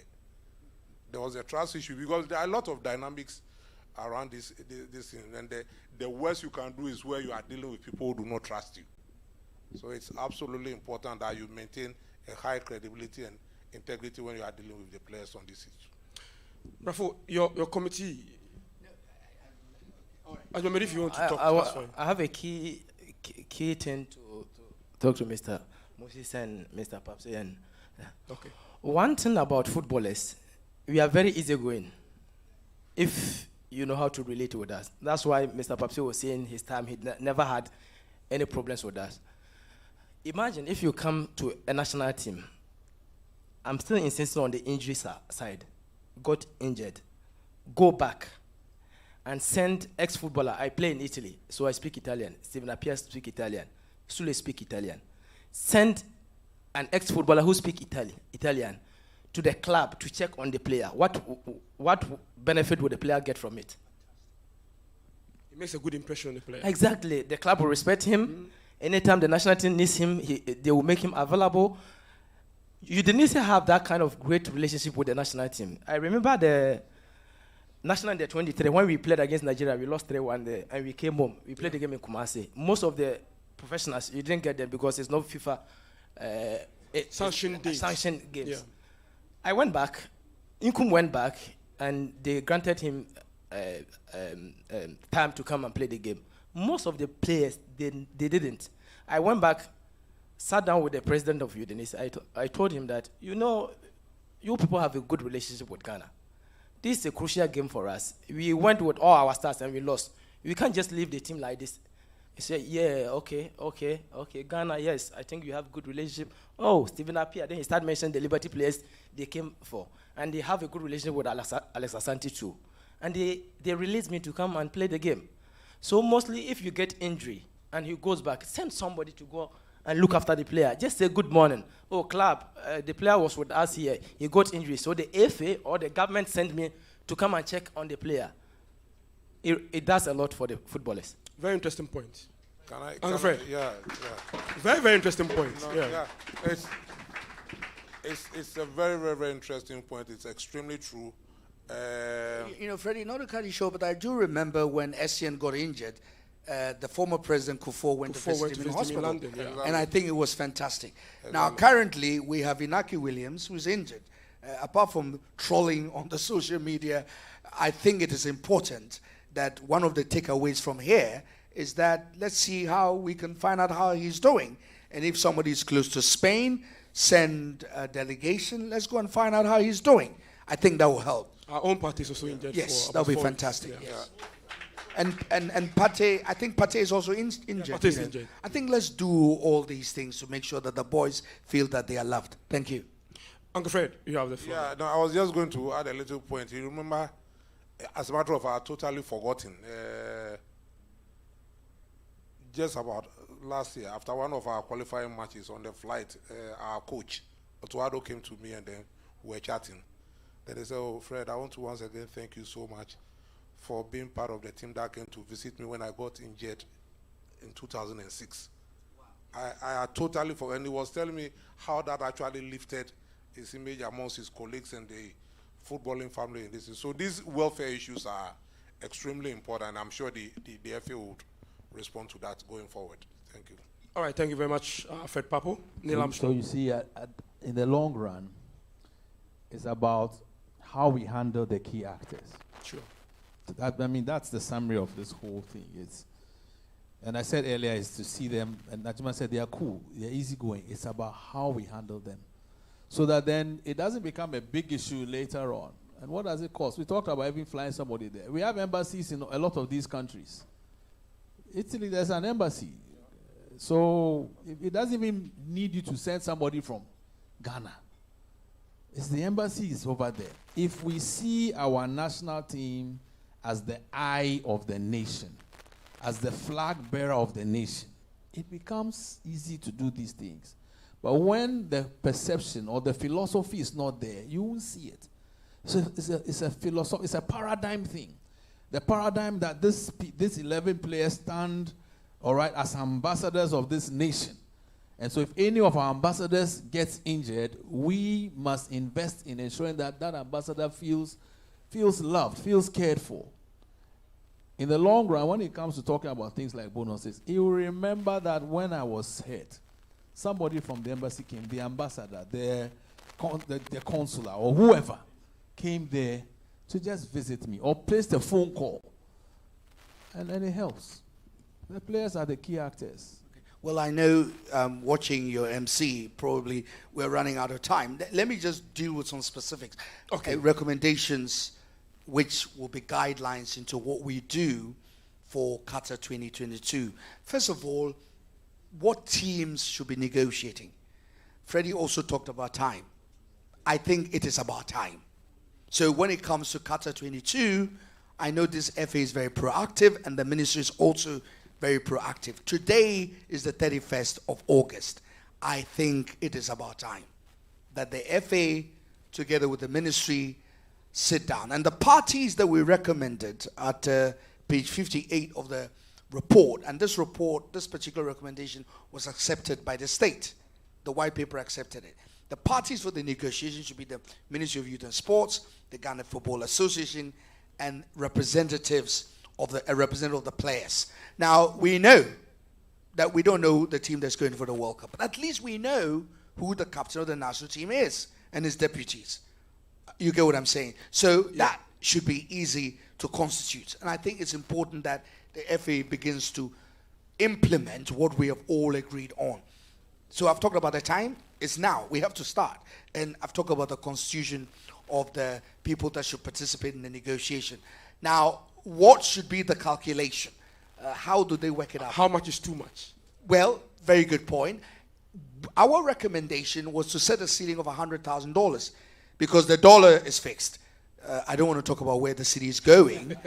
So we set a ceiling. The government disagreed with us and said that, well, they think you should be flexible. So, fine, whatever it is, let the government, after the team has met, let the government give it a time frame. And we also recommended that the final approval, the whole matter should be submitted by the Ministry of Youth and Sport to Cabinet for approval. All right, so it had to be approved at the highest governmental level in terms of the Ghana's constitutional executive powers. So we said 100,000. They said no. It's flexible. All right, so let's agree on what it is, because we know, having qualified, what is coming in and what is also coming in for preparation. So at least the government, even if it has to pre-finance, knows that those amounts will be reimbursed anyway. So quickly, let's agree on if it's $120,000, if it's still the $100,000 because the city has gone through the roof, whatever it is, let us agree, and we know the parties negotiate. And as I said, the time is now. I think it is very important. And thankfully, this FA has been very proactive. And let me just, because maybe I don't know, you're going to come back to me again. I think Ghana's football administration should look at protecting institutional memory. So people like Papse, as you can see, a wealth of knowledge. There are other people, who have been with the Black Stars from 2004 qualification all the way through. I think we should lean on them for the information that is necessary to ensure that we can arrive at something that is decent and also something that the players will appreciate. And it should include not just the money, but the things that will ensure that these boys will be catered for. Thank you. Thank you very much, Brafo. I think that on this panel, we all agree that they ought to be paid. But Uncle Fred, how much is too much? Is 100,000 in Ghana's economy today too much, for instance?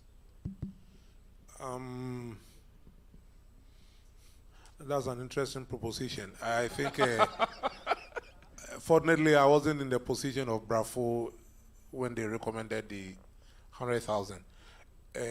Let's drop the 100,000 figure and look at the fact that if, once again, going back to what I said at the beginning, I don't remember the figure now, but I think in 2006 we got 6 million. 6 million. For a start, 1.5 million for preparations, and then 4.5 at the end of the day as our net. Now, if you look at the gross figure, and then you're looking at something like the 100,000 you are talking about, already 26 players. About 2.6 is gone. 2.6 is gone.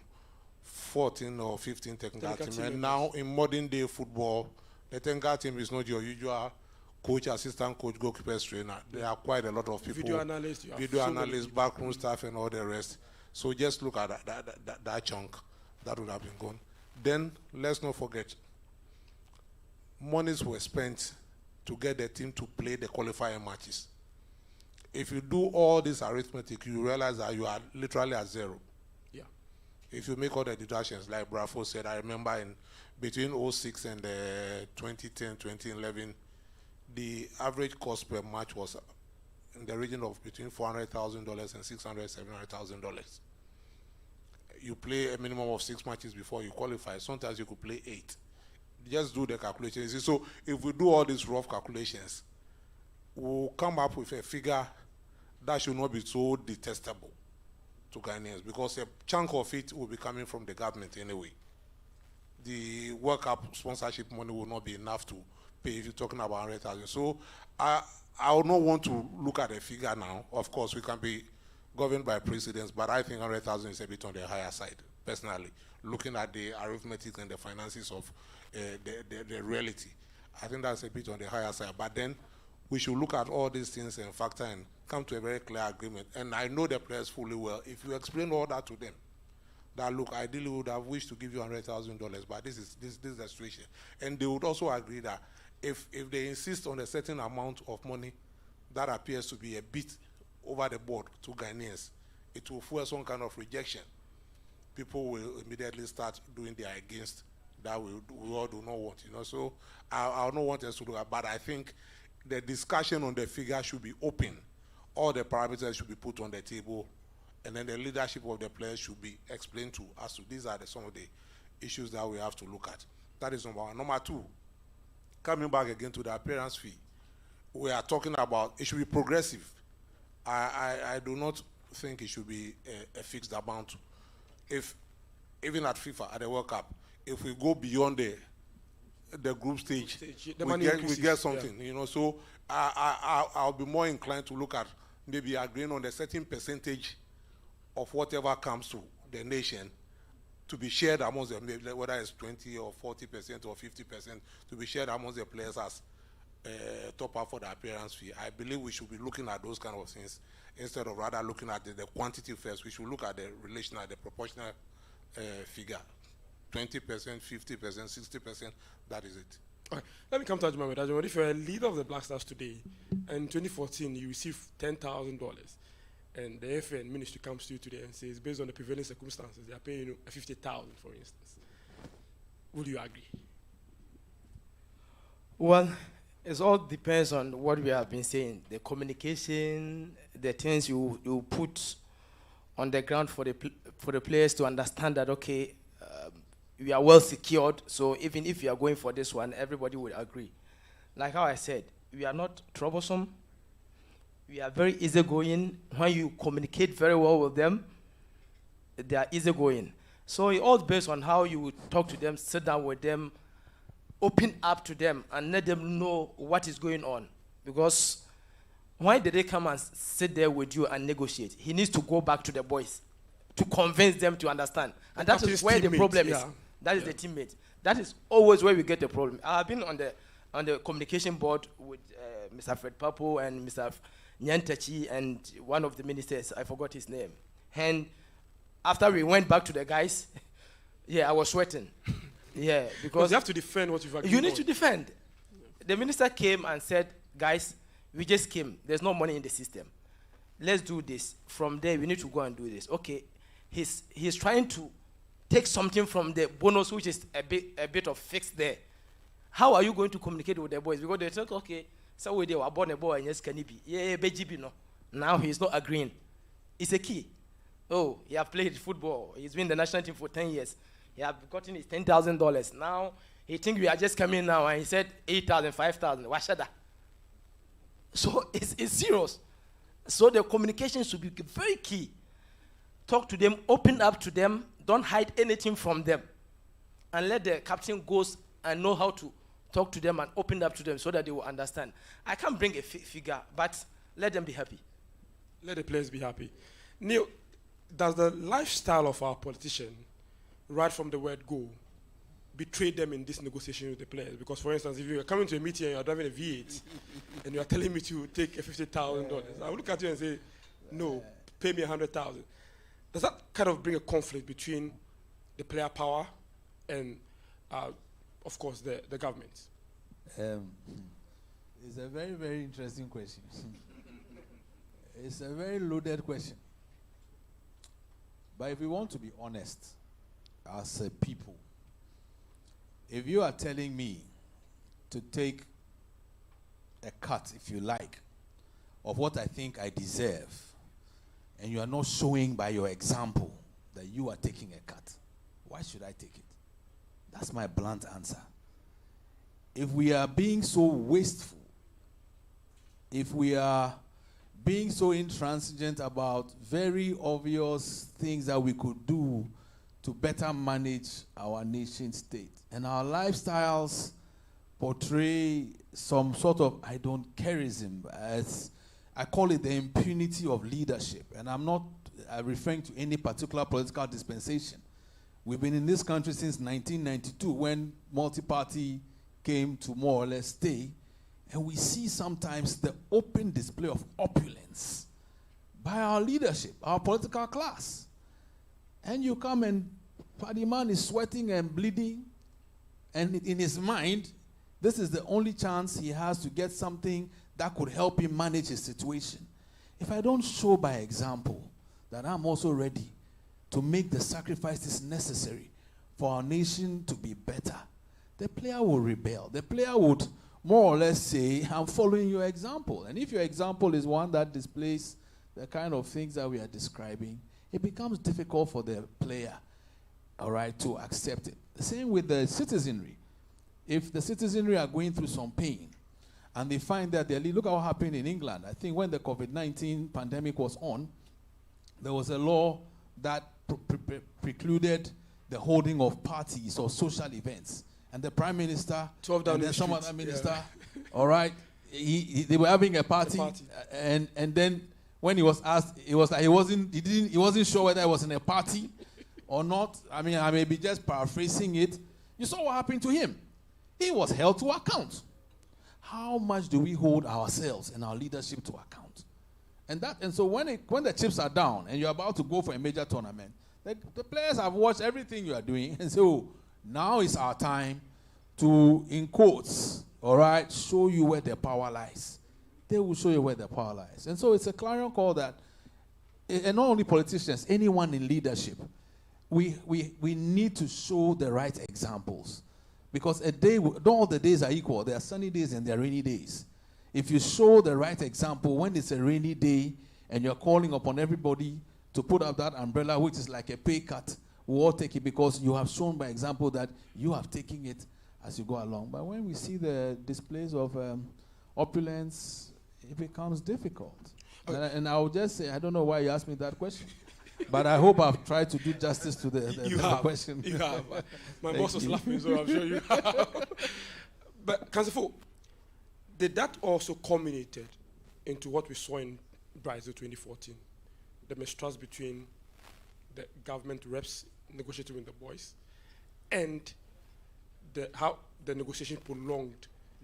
No, to be honest with you, I think that for the sort of program you have set up, we should be looking forward. So I don't want to really open old wounds. Sure. But just a quick answer.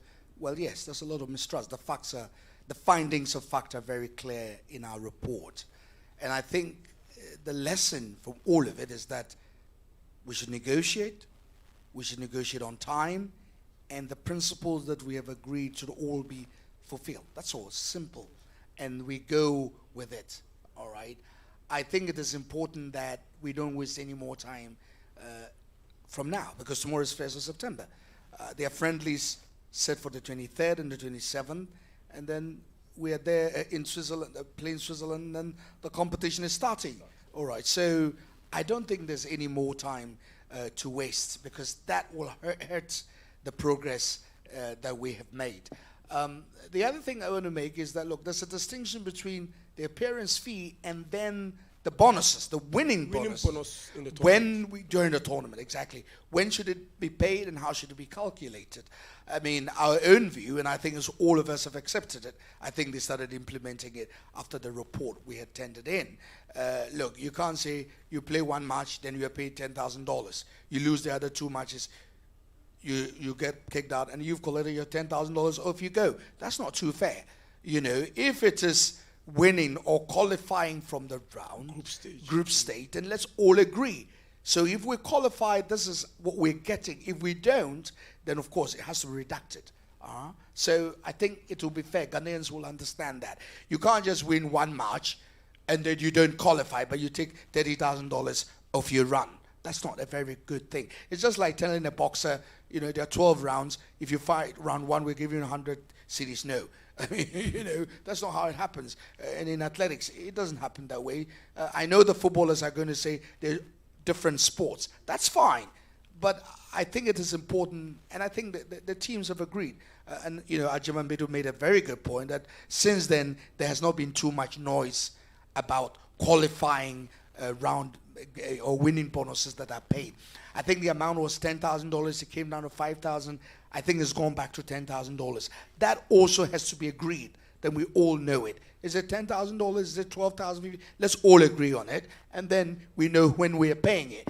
Do we pay it after you finish all the three matches and you're out of the group, or we pay as you win a match? I think for purposes of Ghanaians and the public, it will only be fair that you get us out of the group, and then we pay you. Or if you don't, then, you know, we reduce it by a certain percentage. I think that it will be fair to look at all of that. Thank you very much, Brother Fuamoni.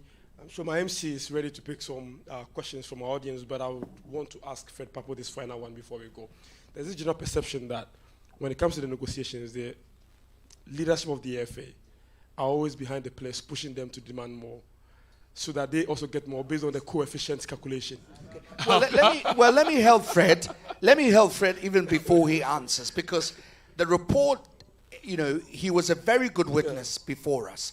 And the conclusion we came to, which was accepted by the white paper, was that treat the FA, whole system in terms of Black Stars as a management system. So have a contract, a management contract with the management. Let them sign it off. It's performance related. It has nothing to do with what the players are getting. And I think that is what should be instituted. I don't know whether they have done it. If they haven't done it, then it's going to cause trouble. There must not be a tie-in between what the players get and what the man. No, I think all of that has been, by the report and the white paper has been thrown out. And that's my problem. And maybe that's why we said that there should be constant stakeholder meetings to find out whether what we all have agreed are being implemented. It's very important. I'll mention a few things like the FIFA standardized agreement between the Football Association and the government of Ghana, and some of the things like the Public Interest Committee, whether those things have been implemented by this current FA. They've got to do it, because that's what all of us Ghanaians have agreed should be done. And it helps to provide a policy framework for dealing with these matters. Otherwise, we're going to go in and out, and that's not too good. And I think the takeaways will be to ensure that these decisions that have been agreed, facts found, agreements made, should be implemented by those who are in charge. That's the Ministry of Youth and Sport and the Ghana Football Association. So, to help Freddie, the truth of the matter is this: there should be a separate agreement between the FA Management Committee running the Black Stars and the footballers going to the tournament. That should have been done earlier, so that there's no link or tie-in. If it hasn't happened, then let's not link the payment. There should be a separate remuneration or allowance for the management team, which has nothing to do with what goes to the players. Because once it is linked, then you're going to have a problem. Uncle Fred. Okay. Yeah, I think Bravo explained a lot about that, but my first response to your question that management pushes the players is totally untrue. I'm sure you saw Ajima Bedun. Yeah, you're shaking his head. We go into those negotiation tables and literally come out as enemies. The players on one side and then the rest of us. You dare not do that, because the levels from which they come, I'm sure it's a bargaining strategy. They start big or high and then they keep negotiating. We don't really do that. But then, like Bravo is saying, I always believe in getting a sustainable arrangement to an issue, and it's quite important that a solution like the contract approach or whatever it is could do, so that it insulates and even prevents this kind of perceptions and speculations. That is absolutely true. Yeah. All right, Raymond Yamado is on standby to pick some questions from our audience. Raymond Yamado. Very interesting discussion, and we would open the floor for our guests to throw their questions at our panelists sitting here. And Jerome Ochi already has his hand up. But just a minute, before we get into the question and answer session, I promised you I was going to play a package. Ghana's World Cup since 2006 and where we are now. If my video is ready, let's quickly take the feed. And right after that, I would invite my guests to ask their questions.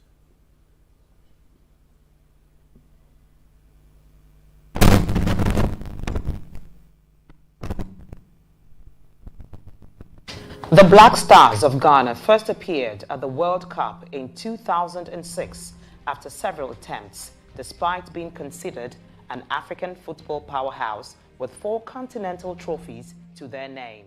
Ghana's first appearance was met with euphoria, and indeed, the Stars did not let Ghana and Africa down. Despite losing to Italy in the opening game, the Black Stars beat Czech Republic and USA to progress to the knockout stage, only to lose to the most successful team in World Cup history, Brazil, at the round of 16 stage.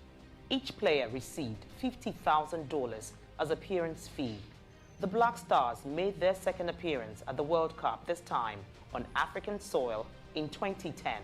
The 2010 World Cup in South Africa remains till date Ghana's best ever in terms of performance at the Mondial, after a mixed bag of results in the group stage, where Ghana beat Serbia, drew against Australia, and lost to Germany. Ghana beat familiar foes USA at the round of 16 stage to progress to the quarterfinals of the World Cup, becoming only the 3rd African country to do so. Ghana missed out on a semi-final place after narrowly losing on penalties to Uruguay. The players received $75,000 as appearance fees. Ghana's 3rd consecutive appearance at the World Cup was one that got the whole country excited. The expectations of Ghanaians was at an all-time high. This was the chance for their team to build on their previous successes at the tournament. A semi-final berth was a must for Ghana. What was meant for good turned out to be Ghana's worst ever performance at the World Cup. After losing to USA in the opener, Ghana drew with Germany and were expected to replicate their performance against the Germans in the final game against Portugal to secure a knockout spot. Disaster struck. The players demanded appearance fee of $100,000 before honoring their final game. In an attempt to save the day, government of Ghana had to fly cash into Brazil for the team to be paid. The rest is history. This year, Ghana is set to make another appearance at the World Cup in Qatar after missing out on the Russia 2018 edition. But the ghost of 2014 still haunts the nation. Is the bonus and appearance fee structure sustainable? Let's listen to our team of experts. So we continue to listen to our team of experts here, and right about now, I would invite some questions for our panelists. I think I have one for Ajima Bedu. This on the lighter side. After joining Accra Great Olympics, are you planning on doing a Rojamila? Well, Jerome has a question. Jerome, what do you? Mine is a very simple one, and I would like to take the thoughts of the panel. In South Africa, for all the monitoring I've done on their football, or let's say sports, even in their media, you will hardly see payments made to athletes in dollars. It's always in rand, always. I have checked this over 10 years. Every year I check. Recently they paid their women's team. All the reports, the quotations were in rand, and they pay in rand. I want to find out from the panel. We know Ghana's position already. It's always dollars. But what do you think?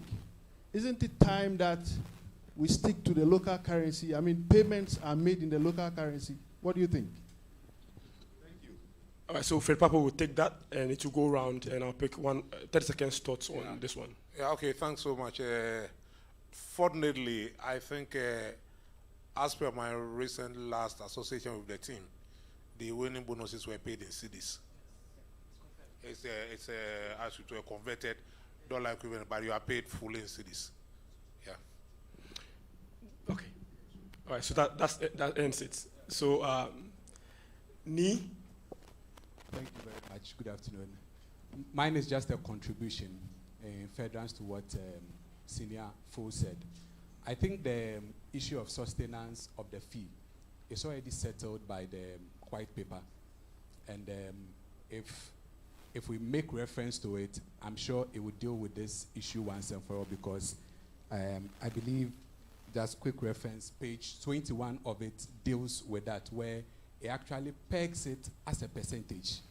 So my raw figures suggest that it has been pegged at 28.7% of how much FIFA will pay to the FA. And out of that, not more than 60% is to be paid to the players. So that is already settled in the white paper. But I would also want to touch on the issue of insurance, or what Ajman Bedu mentioned. I used to be an athlete myself, and that's how come I stopped, because when I got injured, nobody actually paid attention to me. And it's a very painful thing to go through. However, my reading suggests that, especially for national teams, in the previous, or that's before the New Sports Act was enacted, the National Sports Authority has a duty to institute insurance policy for every national team. It was provided by the SMC 54. Unfortunately, in the current act, no provision like that was made, or it has been taken out. So I think it is an important instrument that we need to get back, so that anybody that gets selected into the national team knows that whenever they get injured, it is not that they become the responsibility of their families. that there is an insurance package to take care of them. Then the final point I want to make has to do with whether the management team instigates. I think that too has been settled by the white paper, that the Ministry of Youth and Sports should enter into a performance-based contract with the management team. And therefore, if we comply with some of these things, the mistrust, the back and forth would be done away with. If we know the figures FIFA is going to pay this year already, then we can already do the mathematics. It doesn't lead to speculations or insult or suggestions that the management team are behind any of these things. Thank you. Thank you very much, Ni. Any more questions? We'll pick 2 more questions and then we wrap up the summit. Any more questions? Okay. I think there's one hand up here. Okay.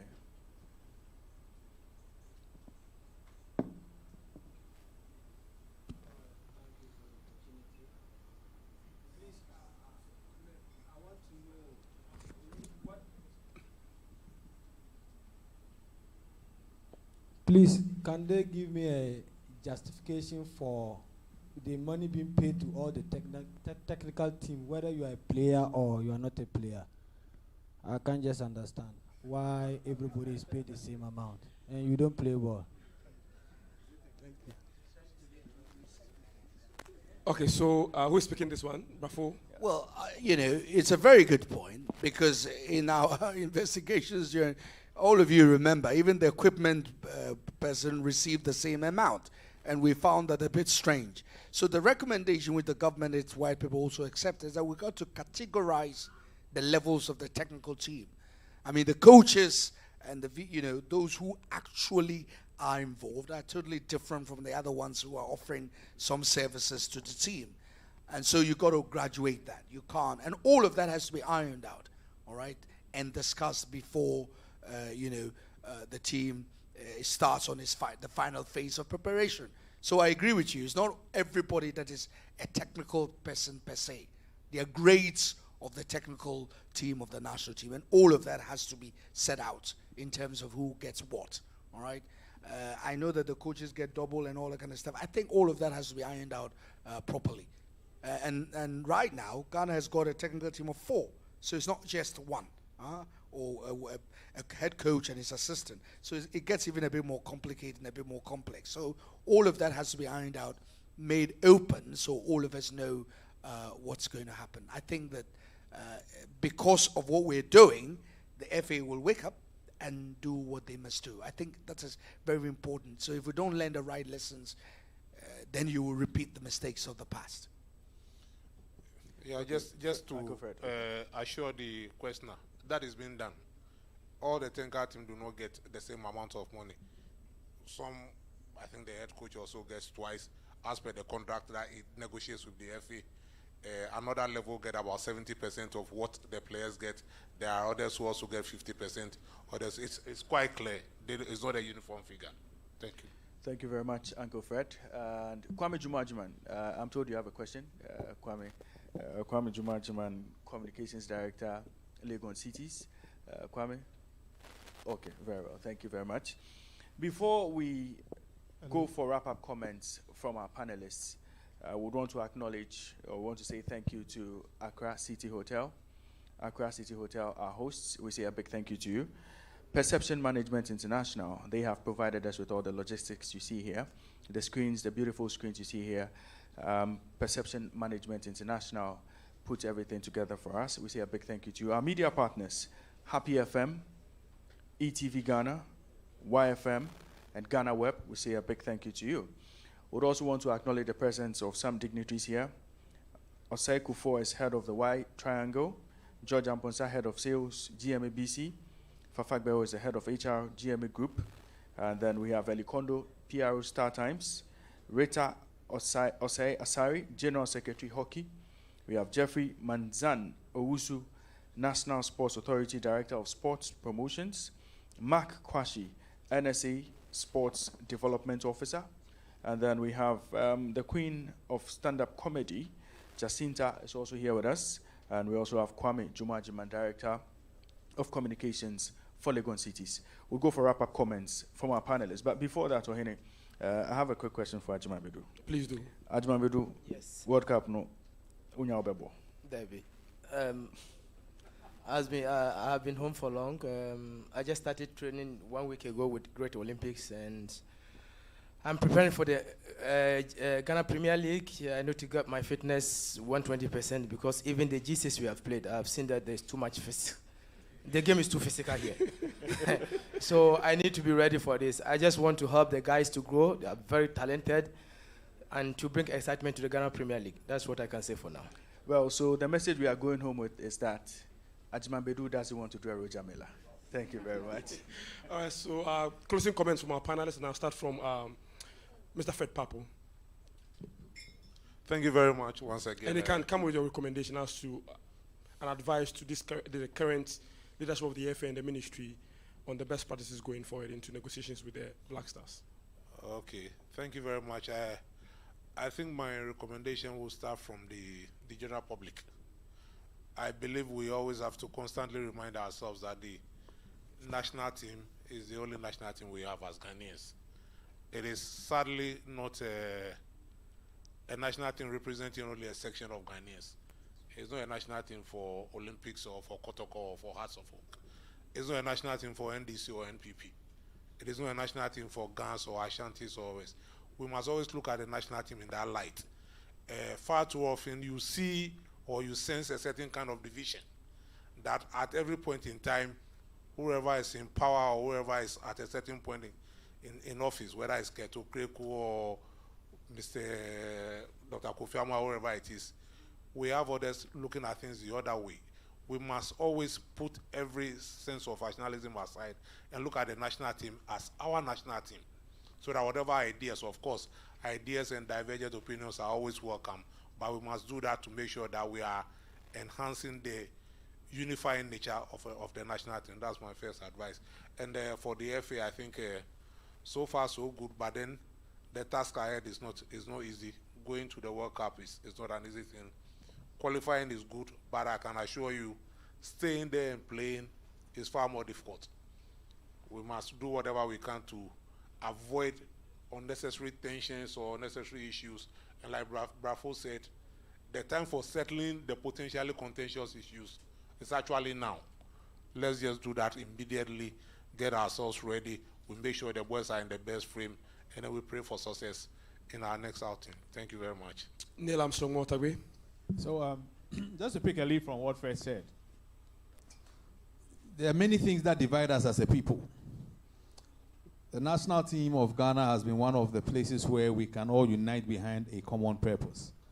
And I just like to plead with every media person here to abate the flames that seek to bring division on the back of our national teams. If there's anything that has united us in my few decades plus on this planet, it's the national team of Ghana. We have to protect it with everything we can. The moment we allow division to come into our national team, one of the last bastions of unity in our country is on its way out. Only God knows what anarchy may follow. But back to our major conversation. Brother Fo referred copiously to the white paper. You know, I've studied a little bit of law. I mean, Brother Fo is a doyen of the law. How many white papers before this white paper have been accepted and issued in this country? And how many of them have been adhered to by the persons who are charged with the responsibility to execute well thought through and well-meaning actions to avert problems that cause the commissions to even be set in place? And I'm sure he'll speak to that in his final remarks. But it's with pain that I ask that question.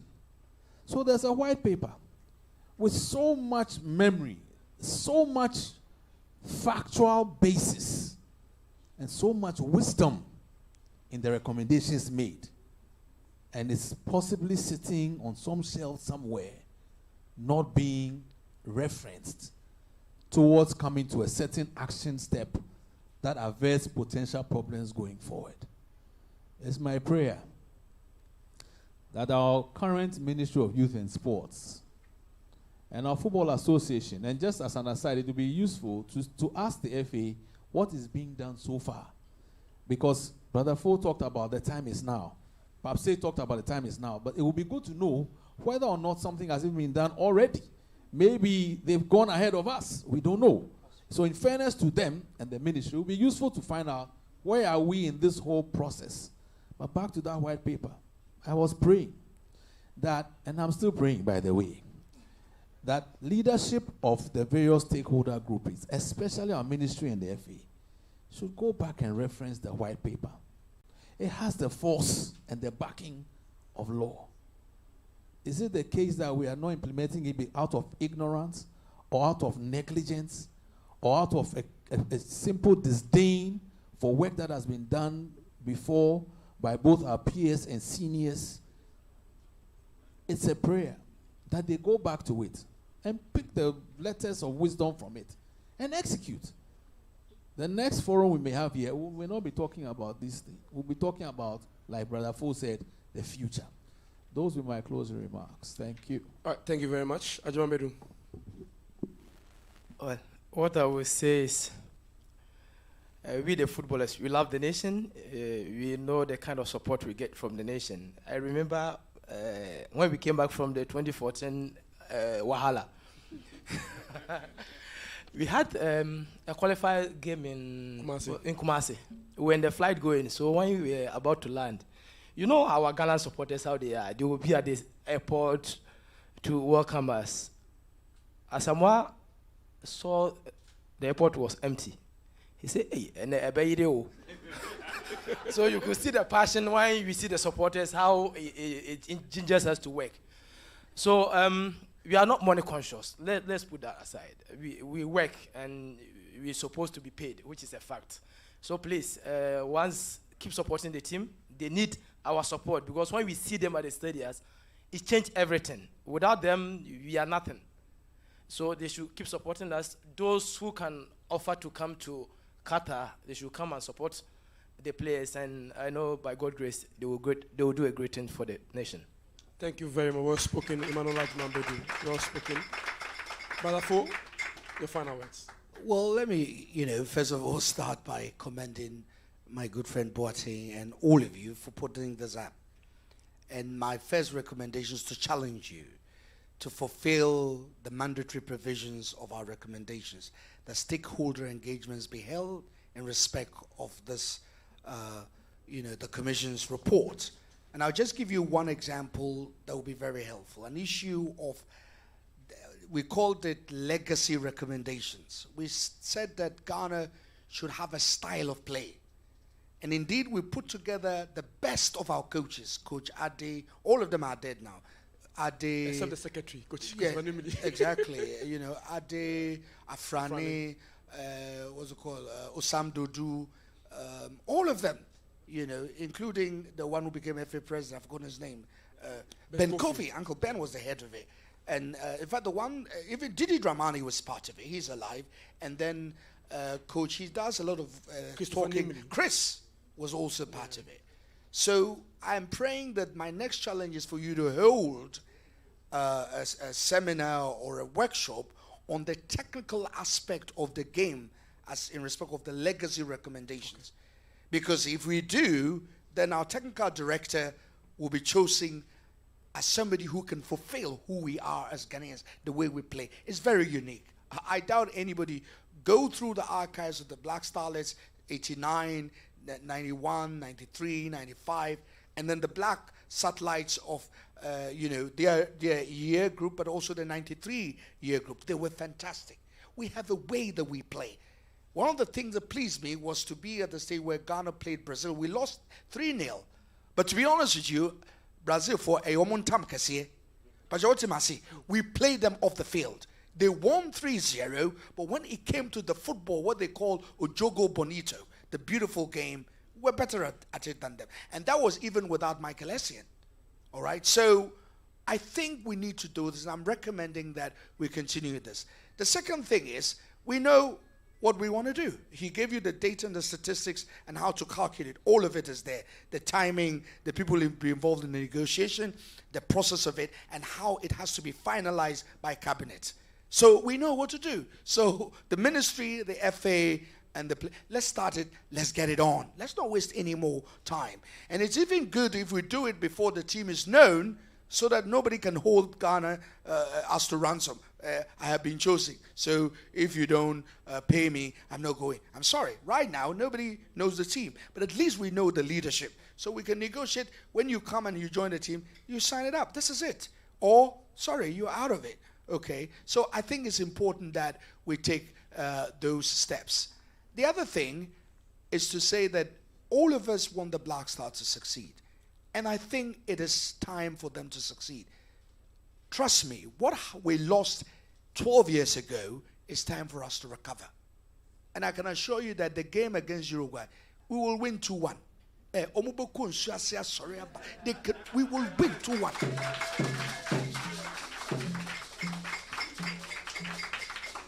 I will give you the other scores if you see me in chambers.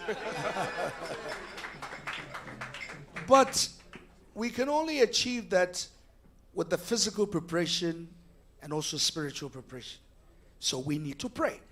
I have been told by the FA presidency that they're going to roll out a program because it is important to pray for the team. What you see out there is not all that you see. The word witchcraft, Mr. Ayatwi, witchcraft, Ayatwi. They do it. They have what they do in preparation for these World Cup tournaments. I am telling you. So we will pray. And when we fast and we pray for this nation, trust me, the scoreline that I'll give to you when you see me in chambers will happen. Thank you very much. Thank you very much. Thank you very much, Brother Fo. And once again, thank you very much for attending this summit. My name is Ohene Bampobrenya, host of Happy Sports on Happy FM from Monday to Friday.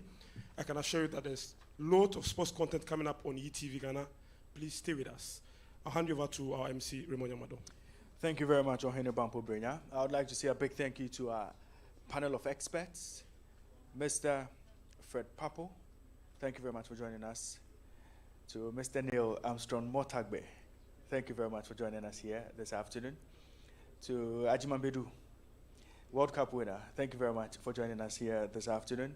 And to Mr. Moses Fuamuni, thank you very much for taking time off your busy schedule to be with us here this afternoon. To our invited guests, we would like to say a big thank you to you for joining us here.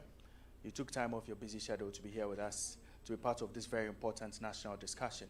We appreciate your time, we appreciate your contributions, and it is our prayer that everything that has been said here would go a long way to help formulate policies and help steer the affairs of the national team per what the GFA would decide to take from this particular summit.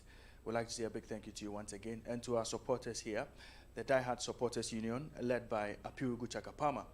We would like to say a big thank you for your support and your contribution to today's summit.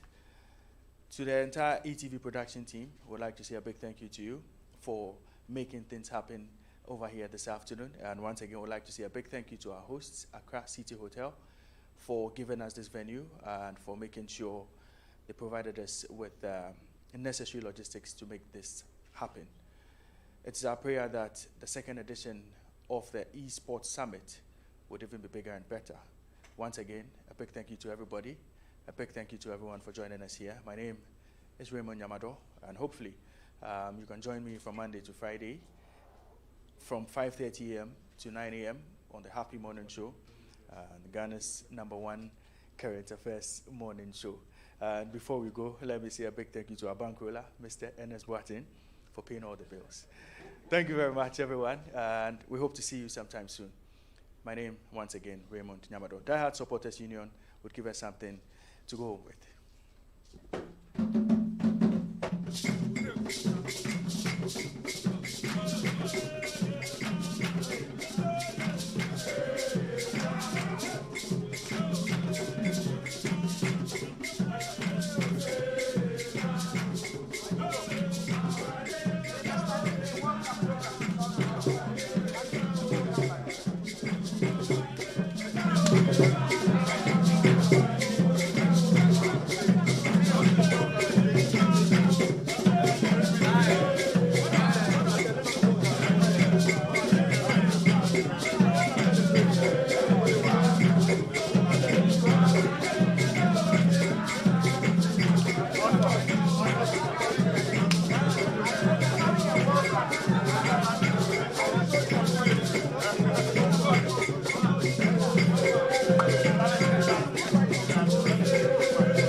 MC and